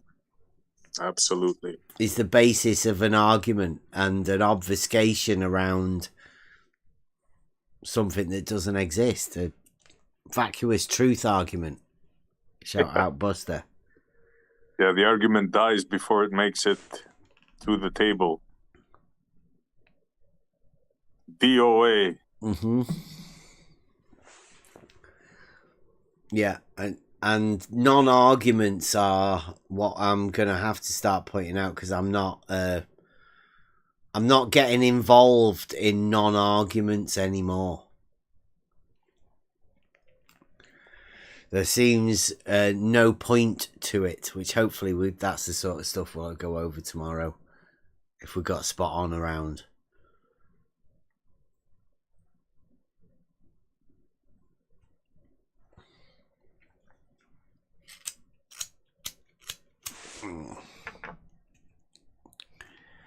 I need some more flint in my lighter. So, anybody want any final words? I think it's about time we shut it down. Yeah, I got some final words. Fuck you, SE. Cheers, brother.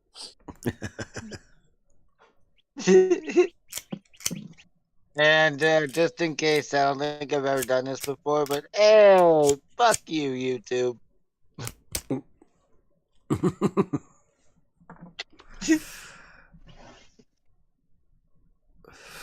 And those are my final words. Thank you and have a good night. I'll get a Cube Buster up. Anybody got any? Can't have that one again. Shout out to Blue Marble Science. He's doing it. I don't know if he's still doing a stream. He's 1 million views. 1 million views. He's talked about that many people. People have been watching him talk about people. 1 million people have watched Blue talk about people. I wonder how many of those views he spent, was about talking about us here. I would suspect quite a few lately, especially. Oh, yeah, we've been hot on the charts. He's done, I don't know, I think he's done 4 or 5 live stream titled Level Isn't Horizontal. I'm sure that's in honor of us. Oh, yeah.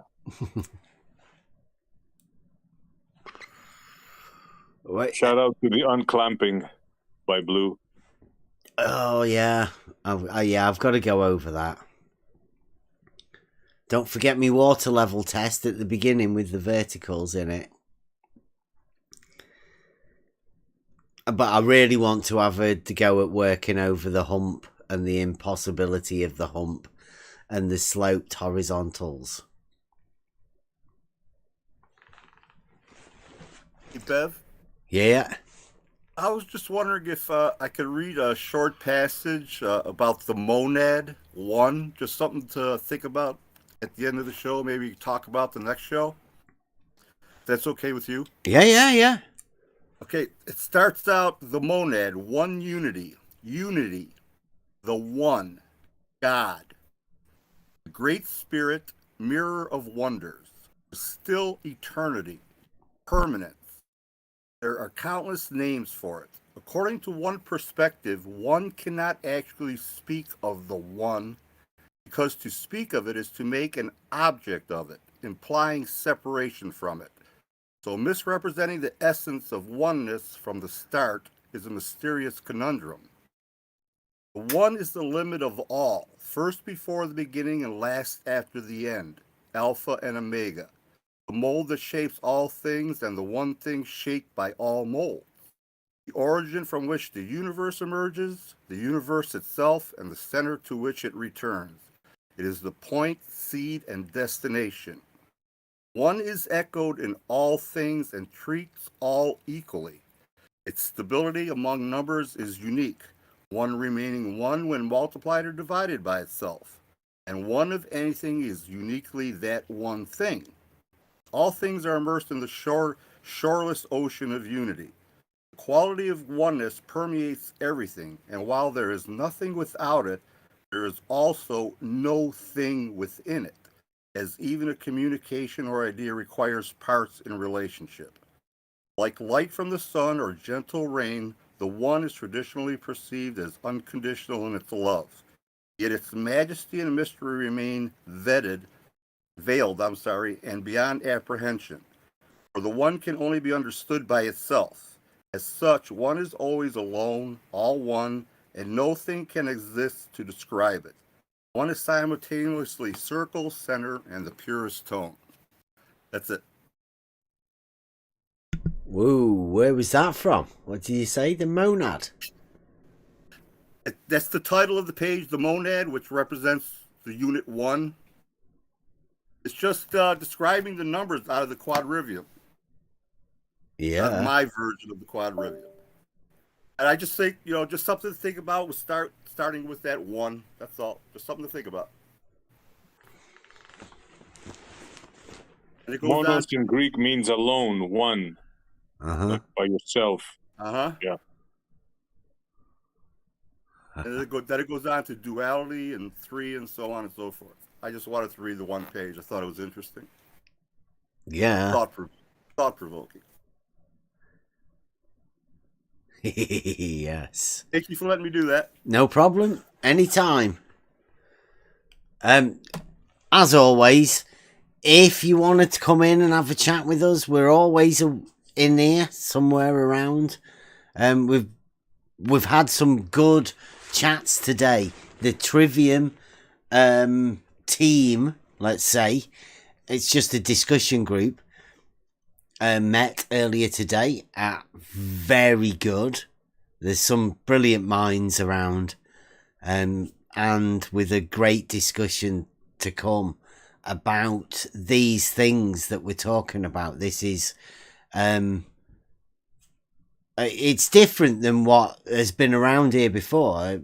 As far as I'm aware, nobody else talks about this sort of stuff, and if there was somebody somewhere else like this, I would have wanted to have been there. I would have wanted to have been involved in it, because this is it's ancient type of learning, or hidden, veiled learning. Who knows? One or the other. Fascinating to me. I'm hoping more people will be wanting to come in and get involved. So if you do, click the link, Discord, come on in. It's a good place. We seem to be troll free now. We're doing away with that. Even the nasty side of it, keeping out. Thank you very much, trolls, for keeping away. Just any new person comes in for conversation, then that will be added to the conversation that we already have, and there will be more coming on Wednesday. That will be the one to don't miss that one. Please come. Tomorrow it'll be Logic night, and I'll try and go over. I don't know what yet. Trivium on Wednesday, and Thursday will be Euclid. I'll try and go over the test again. Some sort of way of practicalizing one of the geometric tests on Thursday. So keep involved and come on in anytime you want. I'm going to end up with a Buster song now. World's famous Buster. Thank you. Join us tomorrow. Thanks for watching. Hey, let me just hold on. Let me just stop you here before you go any further, guys. You know, you said about the 5-sided square. Just to clarify, so if you want to make a clarification now, because there are people in the chat that will probably jump all over that and try to make some kind of stupid video, retarded video about it. So I'm a 5-sided square earther. You know, in order to clarify what you've just said, and you know, you might just need to back that up somehow. Yeah, no problem. So the 5-sided square is possible on a shape that... A square on the surface of a sphere could have 3 sides, 5-sided square, 4 sides, or 5 sides. It probably has a more technical name for it, but 5-sided square appears as though it's almost like a square or a solid square. A square. 5-sided square. Just a square. 5-sided square. I got your numbers right here. 5-sided square. It's just as easy as 1, 2, 3. 5-sided square. You have to open your mind. 3 sides, 4 sides, or 5 sides. Imagination is all you need. 5-sided square. Don't take advice from fools. 5-sided square. Everything that they say is in vain. If you want to define a square is... Never take advice from fools. You can make a 5-sided square. Know what they do is in vain. Well, you go any further, guys, you said about the five-sided square. Just to clarify, if you want to define a square as an object that has only 90-degree internal angle. Actually, slightly random point, but then if you're into math, there's a certain shape where you could make a five-sided square. Give us the definition then of a square. Five-sided square.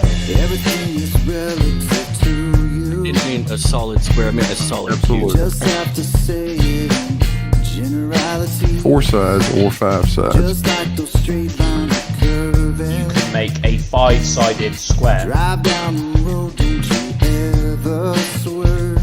five-sided square. I don't know. Five-sided square. It probably has a more technical. All of this goes. I'm a 5-sided square earther. Never take advice from fools. Five-sided square. Everything that they say is in vain. But you can make a five-sided square with 90 degrees. Never take advice from fools. 5-sided square earther. Everything that they do is in vain. 5-sided square earther. Did he say a five-sided square, question mark? Spherical axis, and that is a good way of working out that we do indeed live on a globe. Give us the definition of a square, please, people. Come on. It's a lot more complicated than spherical. Don't be stalling. Five-sided square. Isn't it? Yeah. I'm a 5-sided square earther. Five-sided square. I know the game that you're playing. It's a lot more complicated than spherical. I know exactly what's on your mind. Five-sided square. You got your playbook, it's alright. Five-sided square is possible. Your model dictates what you will find. Five-sided square. And I don't know. If you put a flat piece of paper, well, it wouldn't be flat, you'd have to bend it, obviously. All of this goes. But you can make a five-sided square with 90 degrees. But you can make a five-sided square with 90 degrees. Five-sided square. Never take advice from fools. We all know what they do is in vain. Five-sided square. Square in spherical geometry could have 3 sides, Five-sided square. 4 sides, or 5 sides. If you're into math, there's a certain shape where you could make a five-sided square. Just give us the definition of a square in spherical geometry. I don't think that. What's the point? It's pretty flat and level now. Five-sided square.